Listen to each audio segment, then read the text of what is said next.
Hi guys, welcome back to Top 10 Movies. இன்னைக்கான வீடியோல 2026ல ஒரு ஹாரர் த்ரில்லர் படமா ரிலீஸ் ஆன டெத் விஸ்பரர் படத்தோட 3வது பாகத்தை பத்தி பார்க்க போறோம். ஆனா அதுக்கு முன்னாடி முதல் 2 பாகத்தை பார்த்தாதானே இந்த கதை புரியும். சரியா ஒரு வருஷத்துக்கு முன்னாடி ஏற்கனவே முதல் 2 பாகத்தை நம்ம சேனல்ல அப்லோட் பண்ணிருக்கோம். அதனால அந்த வீடியோவையும் இந்த வீடியோவோட அட்டாச் பண்றேன். மறக்காம ஃபுல்லா பாத்துருங்க. ஒரு படம் 3வது பாகம் வரைக்கும் வருது அப்படின்னா கண்டிப்பா அதோட கதையும் பங்கமா தானே இருக்கும். அதனால இந்த கதைக்கு பெருசா ஒன்லைன் அப்படின்னு எதுவும் தேவையில்லை. சோ ஆரம்பத்துல இருந்து கடைசி வரைக்கும் ஃபுல்லா பாருங்க. உங்க வீட்டு புள்ளியா நினைச்சு வீடியோக்கு ஒரு லைக் பண்ணிட்டு, உங்க வீட்டு புள்ளியா நினைச்சு வீடியோக்கு ஒரு லைக் பண்ணிட்டு, இப்பதான் நம்ம சேனலுக்கு புதுசா வந்திருக்கீங்கன்னா சப்ஸ்கிரைப் பண்ணிட்டு பக்கத்துல இருக்க அந்த பெல் பட்டனையும் ஆன்ல வச்சுக்கோங்க. ஏன்னா அப்பதான் அடுத்தடுத்த வீடியோக்குள்ள அப்லோட் பண்ணும்போது நோட்டிபிகேஷன் டக்குனு உங்க செல்லுக்கு வரும். சரி, இப்ப அப்படியே கதைக்குள்ள போலாமா?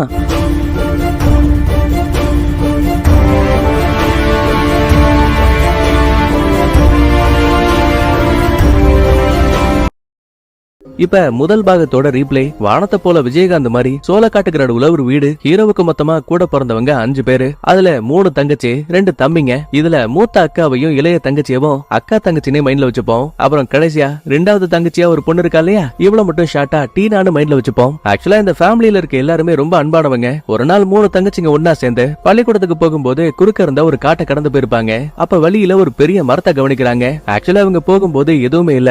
அதுவே திரும்ப வரும்போது அந்த மரத்துக்கு கடியில ஒரு கருப்பு நிற பேயை கவனிக்கிறாங்க. ஆத்தாடி நமக்கு எதுக்கு வம்புன்னு துண்டக்கானம் துணியை காணும்னு பயந்துகிட்டு வீட்டுக்கே ஓடி வந்துருவாங்க. நடந்த சம்பவங்களை பத்தி வீட்டுல இருக்க யாருகிட்டையும் ஒரு வார்த்தை கூட சொல்லல. அதுக்கப்புறமா ஃபேமிலி கூட பக்கத்துல இருக்க எக்ஸிபிஷனுக்கு வருவாங்க. இவங்க அங்க இருக்க ராட்டினத்துல சுத்தக்கூடிய அதே டைம்ல கீழே ஒரு வயசான தாய் கிழவி நம்ம அக்கா தங்கச்சி 3 பேரையும் வெறிகுண்டு பாத்துட்டு இருக்கா. ஆனா கொஞ்ச நேரத்துக்கு அப்புறமா அந்த அம்மா மறைஞ்சு போயிடுவாங்க. இதுக்கடையில வேற தங்கச்சி பிள்ளைக்கு உடம்பு சரியில்லை. சோ அவளை கூட்டிக்கிட்டு திரும்ப வீட்டுக்கு வந்துருவாங்க. அடுத்த நாள் காலையில விடியுது. வெளியூருக்கு வேலைக்கு போன ஹீரோவும் இப்ப திரும்ப வந்துட்டான். ஃபேமிலியில இருக்க ஒட்டுமொத்த பேருமே இவன் மேல அளவுக்கு அதிகமா பாசம் வச்சிருக்காங்க. கட் பண்ணா அன்னைக்கு நைட் ஆகுது. 2வது தங்கச்சியான டீனா நல்லா தூங்கிட்டு இருக்கும்போது அவளுக்கு ரொம்ப அமானுஷமான கனவுகள் வந்து டப்புன்னு கண்ண முழிக்கிறா. ஜன்னல் கதவு கூட ஆட்டோமேட்டிக்கா ஓபன் ஆகுது. சரி, அது என்னன்னு பாக்கலாமே நீ அங்க இருக்க துணியை விளக்கும் போது இவளோட பின்பக்கத்திலேயே அந்த கருப்பு நிற பேய் வந்து நிக்குது. ஆனா கொஞ்ச நேரத்துக்கு அப்புறமா அந்த உருவம் மறைஞ்சு போயிடும். ஆக்சுவலா இந்த பிரச்சனை இதோட நிக்கல. நம்ம ஹீரோவோட ஃபார்ம்ல வேலை பார்க்கக்கூடிய ஒரு வேலைக்காரன் ஐயா இனிமே நான் வேலைக்கு வரமாட்டேன்னு சொல்லிட்டு அந்த இடத்தை விட்டு கிளம்பிடுவாரு. சந்தேகத்துல ஹீரோ அந்த ஆளை தனியா கூப்பிட்டு என்னாச்சு ஏன் பாதையிலேயே வேலையை விட்டு போறீங்கன்னு கேட்கும்போது, தம்பி உங்க வீட்டுக்குள்ள ஏதோ ஒரு அமானுஷமான உருவத்தை பார்த்தப்பா, என் கணிப்பு சரியா இருந்தா அது திரும்ப வந்துருச்சுங்கிற வார்த்தையை மட்டும் சொல்லிட்டு அங்க இருந்து கிளம்பிடுவாரு. சரி இங்கதான் எப்படின்னு பார்த்தா குட்டி தங்கச்சி அக்காவை கூப்பிட்டு, இங்க பாரு நான் இனிமே அந்த டீனா கூட தூங்கவே மாட்டேன். ஏன் சொல்லும் என்னாச்சு அதை ஏன் கேக்குறேன், நைட்டு 12-1 மணி ஆயிடுச்சுன்னா போதும் அந்த புள்ள குத்த வச்சு உட்காந்து என்ன குறுகுறுன்னு பாத்துட்டே இருக்கா. தயவு செஞ்சு இனிமே நான் உன் கூடயே தூங்கிக்கிறேன்னு குட்டி பொண்ணு இப்ப அக்கா கூட ஒட்டிக்கிட்டா. ஒரு நாள் அம்மாவும் அப்பாவும் வேலை விஷயமா வெளியில போகும்போது ஹீரோ தன்னோட தங்கச்சிகளையும் தம்பிகளையும் கூப்பிட்டு ஒரு மீட்டிங் போடுவான். இந்த மாதிரி கொஞ்ச நாளைக்கு முன்னாடி வீட்டுல ஏதாவது அமானுஷமான சம்பவங்களை பாத்தீங்களா? தம்பிங்க 2 பேருமே இல்லன்னு சொல்லுவாங்க. ஆனா அக்கா மட்டும் ஆமா நான் பார்த்தேன். முக்கியமா நம்ம தங்கச்சி டீனா இருக்கால, அவ ரொம்ப வித்தியாசமா நடந்துக்கிறா. இவளோட பேச்ச தம்பிங்க 2 பேருமே நம்பல. ஆனா ஹீரோவுக்கு முழுக்க முழுக்க நம்பிக்கை இருக்கு. அதனால அன்னைக்கு நைட்டு அண்ணன் தம்பி 3 பேரும் தூங்காம வீட்டுக்கு வெளியில காவலுக்காக உட்கார்ந்து இருப்பாங்க. இதே டைம்ல வீட்டுக்குள்ள தூங்கிட்டு இருந்த டீனா அந்த அறையை விட்டு வெளியில போகக்கூடிய விஷயத்த அக்கா காரி பாத்துட்டா. சரி தடுக்கலாமே நகர நினைக்கும் போது ஒரு வித்தியாசமான பாட்டு கேட்க ஆரம்பிக்குது. இந்த சவுண்ட கேட்டதும் போதும் இவளால அசைய கூட முடியல. கொஞ்சம் கொஞ்சமா மயக்க நிலைக்கு போயிட்டு இருக்கா. ஆக்சுவலா இந்தோனேஷியன் மக்களுக்கு இந்த பேய்கள் மேல நம்பிக்கை ரொம்ப அதிகம். அதனாலேயே அந்த பேய்கள் ஒரு பாட்டை பாடி மயக்க நடச்சாங்க அப்படின்னா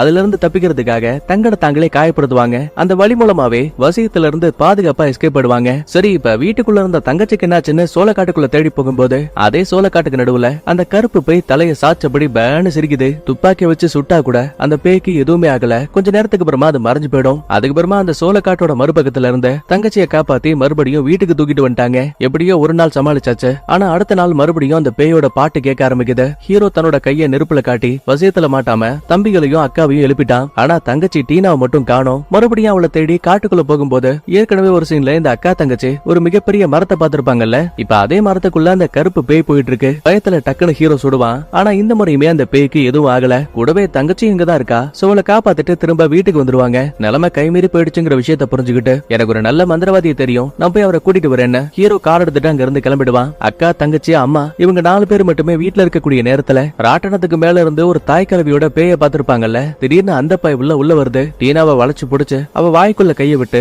ஒரே ஒரு பல்ல டக்குன்னு புடுங்குறா. ஆரம்பத்துல இருந்தே நம்ம இந்த அம்மாவை பேய் நினைச்சிருப்போம்ல, அதான் கிடையாது. இந்த அம்மா ஒரு பைத்தியக்காரி. பல வருஷங்களாவே இந்த ஊருக்குள்ள பில்லி சுனியங்களை பண்ணிட்டு இருக்காங்க. அது மூலமாவே புத்தி பேதலிச்சு எவன் குடியை கெடுத்து எவன் குடும்பத்தை அழிக்கலான்னு சுத்திட்டு இருக்கா. நல்ல வேலையா டீனா கத்தக்கூடிய சத்தம் கேட்டு அம்மாவும் அக்காவும் உள்ள வந்துருவாங்க. அந்த சூனியக்காரியும் அந்த இடத்தை விட்டு பயந்துகிட்டே ஓடி போயிடுவா. இதுக்கடையில வெளியில போன ஹீரோவும் ஒரு வழியா அந்த ஷாமனை கூட்டிட்டு வந்துருவான். தங்கச்சியை பார்த்ததுமே இவ உடம்புக்குள்ள ஏதோ ஒரு தீய சக்தி இருக்குங்கிற விஷயத்த புரிஞ்சுக்கிறாரு. அப்பதான் பேச்சுவாக்கல அம்மாவும், ஏப்பா கொஞ்ச நேரத்துக்கு முன்னாடி அந்த சூனியக்கார தாய்க்கிழவி இங்க வந்தா டீனாவோட வாயில இருந்து வலுக்கட்டாயமா ஒரு பல்ல புடுங்கிட்டு போயிட்டா. ஐயோ அப்படின்னா நிலைமை கைமீறி போயிடுச்சுன்னு இப்ப அந்த தாய்க்கிழவியை தேடி பக்கத்துல இருக்க அந்த காட்டுக்குள்ள வராங்க. இவங்க உள்ள வந்து அந்த சடங்கை தடுக்கிறதுக்குள்ளேயே அந்த அம்மா மந்திரங்களை உச்சரிச்சு கொண்டு வந்த பல்ல ஒரு பானைக்குள்ள போட்டுருவாங்க. அதோட விட்டா பரவாயில்ல, தான் உடம்ப அங்க இருக்க கட்டையில குத்திக்கிட்டு அந்த அம்மா இறந்து போயிடுவாங்க. ஷாமன், என் தங்கச்சியை காப்பாத்த கண்டிப்பா ஏதாவது வழி இருக்கும்ல, மன்னிச்சிடு. இந்த சடங்கு ஒரு கருப்பு காட்டேரிய பெண்கள் உடம்புக்குள்ள அனுப்புறதுக்கான சடங்கு. அந்த தீய சக்தியோட அளவுக்கு எனக்கு எந்த ஒரு பலமும் கிடையாது. இனி எல்லாமே கடவுள் விட்ட வழி. கற்பனா அன்னைக்கு நைட் ஆகுது. மறுபடியும் தங்கச்சி பாட்ட பாடிக்கிட்டு பக்கத்துல இருக்க சோளக்காட்டுக்குள்ள போயிடுவா. சோ இப்ப அவளை தேடி கையில துப்பாக்கியோட ஹீரோவும் தம்பிங்களும் களத்துல இறங்குறாங்க. ஒன்னா இருந்தா வேலைக்காகாதுன்னு தனித்தனியா பிரிஞ்சுதான் தேடுவாங்க. அப்ப திடீர்னு ஹீரோவுக்கு முன்னாடி அவனோட அம்மா வந்துருவாங்க. பயத்துல பையனோ டக்குன்னு ட்ரிகரை பிடிச்சு அழுத்திட்டான். கழுத்துல பயங்கரமா காயப்பட்டுரும். சரி அவங்க இறந்து போயிருப்பாங்கன்னு பார்த்தா அதான் கிடையாது. உடஞ்சு போன கழுத்தை அல்லேக்கா தூக்கி நிக்க வைக்கிறாங்க. சோ இப்பதான் புரியுது, வந்திருக்க கூடியது உண்மையான அம்மா இல்ல. இதுக்கிடையில அக்காவும் தங்கச்சியும் மட்டும் பாதுகாப்பா வீட்டுக்குள்ள இருப்பாங்க. அப்ப கதவோட ஒரு சின்ன கேப் வழியா அந்த கருப்பு பேயோட கைகள் உள்ள வருது. ஆக்சுவலா துளை ரொம்ப சின்னதா இருக்கு. அதனால கையில இருக்கக்கூடிய சதைகளை பிஞ்சுக்கிட்டு வெறும் எலும்பு மட்டும் தான் வெளியில வரும். நடக்கிற விஷயங்களை பார்த்து அக்கா பயந்தே போயிடுவா. நல்ல வேலையா அதே டைம்ல வெளியில போன டீனாவையும் தூக்கிட்டு ஹீரோவும் மத்தாளுங்களும் திரும்ப வீட்டுக்கு வந்துருவாங்க. கட் பண்ணா அடுத்த நாள் காலையில விடியுது. நம்ம ஹீரோ உதவிக்காக இந்த ஷாமனோட குரு ஒருத்தர் இருப்பாரு, அவரை கூட்டிட்டு வந்திருப்பான். அந்த மனுஷன் ஊருக்குள்ள வந்ததுமே, தம்பி உன் தங்கச்சி டீனா உடம்புக்குள்ள இருக்க பேய ஓட்டணும் அப்படின்னா முதல்ல அதை பலவீனப்படுத்தணும். அடிக்கடி இந்த குட்டி பொண்ணுங்க பார்த்து பயப்படக்கூடிய மிகப்பெரிய மரம் இருக்குல்ல, அதை மொத்தமா வெட்டி சுத்தி இருக்கக்கூடிய மூங்கில் குச்சிகளை அகற்ற சொல்லுவாரு. அப்பதான் மொத்த பேருக்கும் சமஷாக்கு. இறந்து போன தாய் கிழவி இந்த மரத்தோட புதர்களுக்குள்ளதான் ஆடு மாடு கோழின்னு எல்லா மிருகத்தோட குடலு குந்தாணி எல்லாம் வச்சு பெரிய சடங்கு பண்ணிருக்கா. சோ மொத்தமா நெருப்ப வச்சு அது எல்லாத்தையுமே எரிச்சு விட்டுருவானுங்க. இது மூலமா தங்கச்சி உடம்புக்குள்ள இருக்க பேயுமே பயங்கரமான வலியை ஃபீல் பண்ணுது. இதுதான் சரியான நேரம். உன் தங்கச்சியை வண்டியில ஏத்த என் இடத்துக்கு கொண்டு போனா கண்டிப்பா மந்திர சடங்கு மூலமா உன் தங்கச்சி உடம்புக்குள்ள இருக்க பேயை அழிக்க முடியும். ஆனா இவங்க கார்ல பயணம் பண்ணும்போது நேரம் கொஞ்சம் கொஞ்சமா அதிகமாகி இருட்டி போயிடும். சோ இதான் சாக்குன்னா இந்த கருப்பு பேயோட கட்டுப்பாட்டுக்குள்ள இருக்க மத்த பேய்கள் எல்லாம் ஒன்னா சேர்ந்து நம்ம ஆளுங்க போற வண்டியவே தடுக்க பாக்குது. அப்ப உடனே குருவும், இந்த பாருங்க, நீங்க அந்த பேய்களை பாக்கல அப்படின்னா அந்த பேய்கள் எல்லாம் உங்களை பார்க்க முடியாது. இப்படி சொல்லும் போதே மயக்கத்துல இருந்த டீனா டப்புனு கண்ண முழிச்சு வண்டியோட ஸ்டேரிங்க திருப்பி விட்டுருவா. இது மூலமா ஒரு மரக்கட்டை டைரக்டா குருவோட தலையில அடிச்சு அந்த மனுஷன் அதே இடத்துல இறந்து போயிடுவாரு. இருந்தாலும் அவரோட பேக்ல ஒரு மந்திர கத்தி இருக்கும். சோ அதை வச்சு பேயோட கட்டுப்பாட்டுக்குள்ள இருக்க டீனாவோட தோள்பட்டையில குத்தும் போது இவ்வளவு நேரமா இவ உடம்புக்குள்ள மறைஞ்சிருந்த அந்த கருப்பு பேய் டக்குன்னு வெளியில வரும். உடனே இதான் சாக்குன்னா இவ மறைச்சு வச்சிருந்த மந்திர தோட்டாக்கள் நிறைஞ்ச துப்பாக்கியை பயன்படுத்தி பேயோட வயிற்றுலயும் வாயிலையும் ஒரு ஷாட்டு நொடி பொழுதுல அது அந்த இடத்தை விட்டு மறைஞ்சு போயிடும். அதுக்கப்புறமா தங்கச்சியை கூட்டிக்கிட்டு மருத்துவமனைக்கு வந்திருப்பாங்க. மயக்கத்தை விட்டும் கண்ண விழிச்சிருவா. சரி இப்ப அவ உடம்புக்குள்ள எந்த ஒரு பேயும் இல்லன்னு சந்தோஷப்படும் போதே அவளோட லுக்கே மாறுது. திடீர்னு என்னாச்சுன்னு தெரியல, வழியால கதறிக்கிட்டு இருக்கா. அவளோட வயிறு பெருசாகுது. சத்தம் கேட்டு வெளியில இருந்த மொத்த பேரும் உள்ள வந்துட்டானுங்க. என்னதான் டீனாவோட உயிரை காப்பாத்த ட்ரை பண்ணாலும் கூட கடைசி நிமிஷத்துல ரத்த வாந்தி எடுத்து அதே இடத்துல இறந்து போயிடுவா. இந்த ஒரு சம்பவத்துக்கு அப்புறமா தான் தங்கச்சியோட இறப்புக்கு காரணமான அந்த கருப்பு பேய் என்னைக்காவது ஒரு நாள் திரும்ப தன் குடும்பத்துக்கிட்ட வரதுக்கான வாய்ப்பு இருக்குன்னு அதை தேடி கண்டுபிடிச்சு நிரந்தரமா அழிக்கணும். தான் தங்கச்சி டீனாவோட இறப்புக்கு பழிவாங்கணுங்கிற எண்ணத்துக்கு நம்ம ஹீரோ வரா. இந்த ஒரு சீனோடையே இந்த முதல் பாகத்துக்கான ரீப்ளேவும் முடியுது. இப்ப அப்படியே ரெண்டாவது பாகத்தோட ஆரம்பத்துல ஒரு சின்ன பிளாஷ்பேக். சரியா 1854 வருஷத்துல இந்தோனேஷியால ஒரு பெரிய வார் போயிட்டு இருக்கு. அதுல உயிர் பழச்ச ஒரு 4-5 சிப்பாய்கள் நடந்து போயிட்டு இருப்பாங்க. அப்ப லாவேங்கிற ஒருத்தனுக்கு தான் கால்ல அதிகமா காயம் பட்டிருக்கும். நண்பா, கண்டிப்பா என்னால இதுக்கு மேல உங்க கூட பயணம் பண்ண முடியாது. என்ன இதே இடத்துல விட்டுட்டு போயிடுங்க. ஆனா ஒண்ணு, திரும்ப என் வீட்டுக்கு போனீங்க அப்படின்னா என் மனைவி கிட்ட நான் அவளை ஆரம்பத்துல எந்த அளவுக்கு காதலிச்சனோ அதே அளவுக்கு தான் காதலிக்கிறேங்கிற உண்மையை மட்டும் சொல்லிடுங்க. அடைச்சி வாயமோடு உனக்கு எதுவும் ஆகாதுன்னு சொல்லும் போதே மறைஞ்சிருந்த எதிரிகள் துப்பாக்கிய வச்சு லாவேவோட மூஞ்சலியே சுட்டுட்டானுங்க. மீதி இருக்க ஆளுங்க தப்பிக்க ட்ரை பண்ணுவாங்க.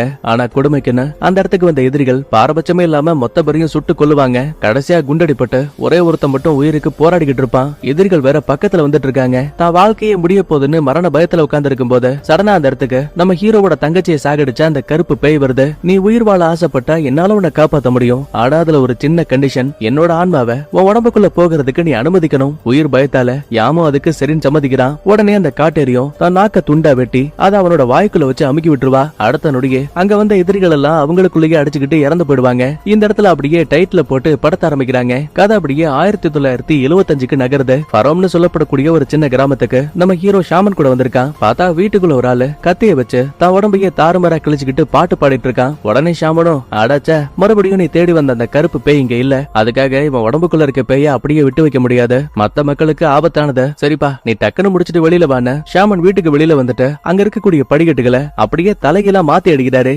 ஏன்னா இது மூலமா பேய்கள் குழப்பம் அடைஞ்சு வீட்டை விட்டு வெளியில போக முடியாம இதே இடத்துல மாட்டிக்குமா. இதுக்கடையில வீட்டுக்குள்ள இருக்க ஹீரோ கையில மந்திர தண்ணியை ஊத்திக்கிட்டு அந்த பேய் கூட சண்டை போறதுக்காக தயாராகிறான். அப்ப சிரிச்சுக்கிட்டே அந்த பயபுலியும் உன்னால அந்த கருப்பு காட்டேரிய கண்டுபிடிக்கவே முடியாது, உன் தங்கச்சி எப்படி இறந்து போனாலோ அதே மாதிரியே உன் ஒட்டுமொத்த குடும்பமும் அழிய போகுது, அதையும் தான் பாக்கலான்னு ஓடி வந்தவன் டப்புனு மூஞ்சில ஒரு குத்து, பதிலுக்கு அவனும் பட்டாக்கத்தி வச்சு கண்ணா பின்னாடி வீசுவான். ஆனா ஹீரோ அதையெல்லாம் ரொம்ப அசால்ட்டா சமாளிச்சிடுவான். இது மூலமா வழிதாங்க முடியாம அந்த வீட்டை விட்டு வெளியில போலாம்னு படிக்கட்டுக்கிட்ட ஓடி வருவான். ஆனா ஏற்கனவே நம்ம ஷாமன் அந்த படிக்கட்டை தலைகீழா மாத்தி வச்சிருப்பார்ல, இது மூலமா அந்த பேய் பார்க்கும்போது படிக்கட்டோட மறுபக்கத்துல அதோட உருவமே தெரியுது. அப்புறம் என்ன, தப்பிக்க வழி இல்லாம நம்ம ஹீரோ துப்பாக்கி முறையில அந்த பயபுலிய வளைச்சு பிடிக்கிறான். உண்மையை சொல்ல இப்ப அந்த கருப்பு காட்டேரி எங்க இருக்கா, வேணா தயவு செஞ்சு மந்திர தோட்டாக்கள் மூலமா என்ன நிரந்தரமா அழிச்சிடாத, லாஸ்டா அந்த கருப்பு காட்டேரி டோங் கோமேட்ல இருக்கா, இதை தவிர வேற எதுவுமே எனக்கு தெரியாது. அப்ப கரெக்டா உள்ள வந்த ஷாமன் வாளியில ஒரு மீனை கொண்டு வந்திருக்காரு. இந்த பாரு ஒழுங்கா அந்த ஆள் உடம்ப விட்டு நீ இந்த மீன்குள்ள போற, அதுக்கப்புறமா ஹீரோ சுதந்திரமா உன்னை அங்க இருக்க ஆத்துக்குள்ள விட்டுருவான். ஐ ஜாலி, வந்த வரைக்கும் சந்தோஷம்னு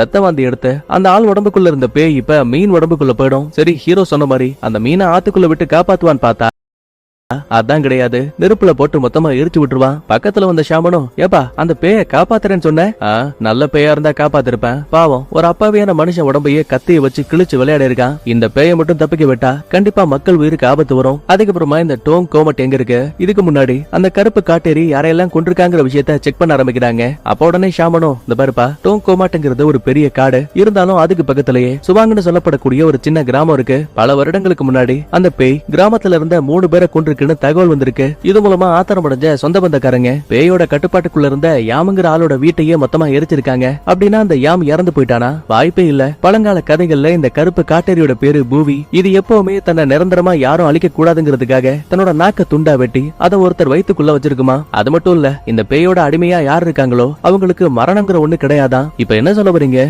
அந்த நாக்கு தனியா பிரிக்கப்பட்டதால இப்ப அந்த கருப்பு பேயோட பவர் கம்மியா இருக்குமா. ஆமா ரொம்ப சரியா சொன்ன, இதான் அதை அழிக்கிறதுக்கான சரியான நேரம். அப்படின்னா ஏன் நேரத்தை வீணாக்கணும், உடனே அங்க போறதுக்கான வேலையை பாருங்க. கட் பண்ண அடுத்த இப்ப ஹீரோவோட வீட்டை காட்டுறாங்க. மூத்த அக்காவுக்கு நிச்சயம் நடந்துட்டு இருக்கு. தோ கண்ணாடி போட்டிருக்கா இல்லையா, இவன் தான் மாப்பிள. கெட்டப்புக்கு ஏத்த மாதிரியே இவனோட அப்பா ஒரு பெரிய பணக்காரன், சர்க்கரை ஆலை வச்சு ரன் பண்ணிட்டு இருக்காரு. அப்ப கரெக்டா அந்த இடத்துக்கு நம்ம ஹீரோ வரான். டீனா இறந்து போய் 3 வருஷத்துக்கு அப்புறமா இப்பதான் நம்ம ஹீரோ திரும்ப வீட்டுக்கே வந்திருக்கான். நேரா மாப்பிள கிட்ட வந்தவன், இந்த பாரு என் அக்காவை மட்டும் நீ ஒழுங்கா பாத்துக்கல, தக்காளி துப்பாக்கி வச்சு உன் மண்டையில ஓட்டையை போட்டுருவேன். பதில் பேசாம மிரண்டு போய் உட்கார்ந்து இருப்பான். சரி சரி பயப்படாத, நான் சும்மா வம்பளுத்தையா, இந்தா ஜூஸ குடி, இனிமே நீயும் நானும் மாமா மச்சான்னு அன்பு மலைய பொழிஞ்சுக்கிறாங்க. கட் பண்ணா அன்னைக்கு நைட் ஆகுது. எல்லாம் ஒன்னா உட்காந்து சாப்பிட்டுட்டு இருக்கும் போது நைனாவை பாருங்களேன், ஏன்பா 3 வருஷம் ஆயிடுச்சு, இன்னும் அந்த கருப்பு காட்டேரி திரும்ப வருங்கிற நம்பிக்கை உனக்கு இருக்கா? தயவு செஞ்சு இந்த பேய்களை அழிக்கிறதுக்கான வேலையை விட்டுட்டு நம்ம கூடிய வீட்டுல தங்கிடலாம்ல, நாங்களும் ஒன்ன ரொம்ப மிஸ் பண்ணிட்டு இருக்கோம். நீங்க என்ன சொன்னாலும் சரி, நான் இந்த வேட்டையை நிறுத்த போறது கிடையாது. கண்டிப்பா அந்த கருப்பு காட்டேரி திரும்ப இங்க வருவா. அட போடா பைத்தியம் சொல்லிட்டு நைனா கோச்சுக்கிட்டு உள்ள போயிடுவாரு.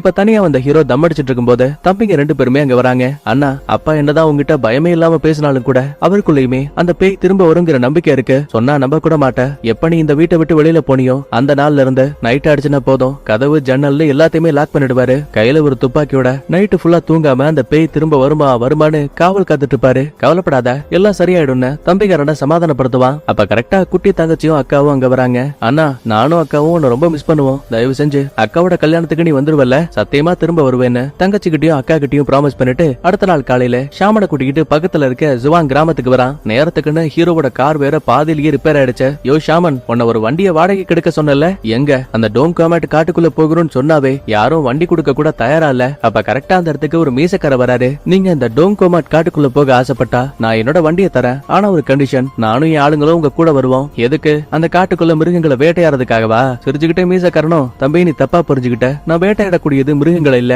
பேய்களை. உங்களோட எதிரியான அந்த கருப்பு காட்டேரி தான் என்னோட எதிரி. பல வருஷங்களுக்கு முன்னாடி இந்த ஊரோட தலைவரான நானும் கிராம மக்களும் ஒன்னா சேர்ந்து அந்த யாமோட வீட்டை நெருப்பு வச்சு எரிச்சோம். அந்த கோவத்தாலேயே அடிக்கடி அந்த கொடூரமான பேய் எங்களை டார்ச்சர் பண்ணிட்டு இருக்கு. இதுக்கு ஒரு முடிவு கட்டணும் அப்படின்னா நிரந்தரமான அந்த பேயை அழிச்சா மட்டும்தான் உண்டு. எதிரிக்கு எதிரி நண்பங்கிற விஷயத்த புரிஞ்சுக்கிட்டு மீசக்கார வண்டியில ஏறி மொத்த பேருமே அந்த டோங் கோமாட்டுக்கு கிளம்புறாங்க. இப்ப இந்த வண்டியில நமக்கு தெரிஞ்ச ஆளுங்களை விட தெரியாத ஒரு 4 பேர் இருப்பாங்க.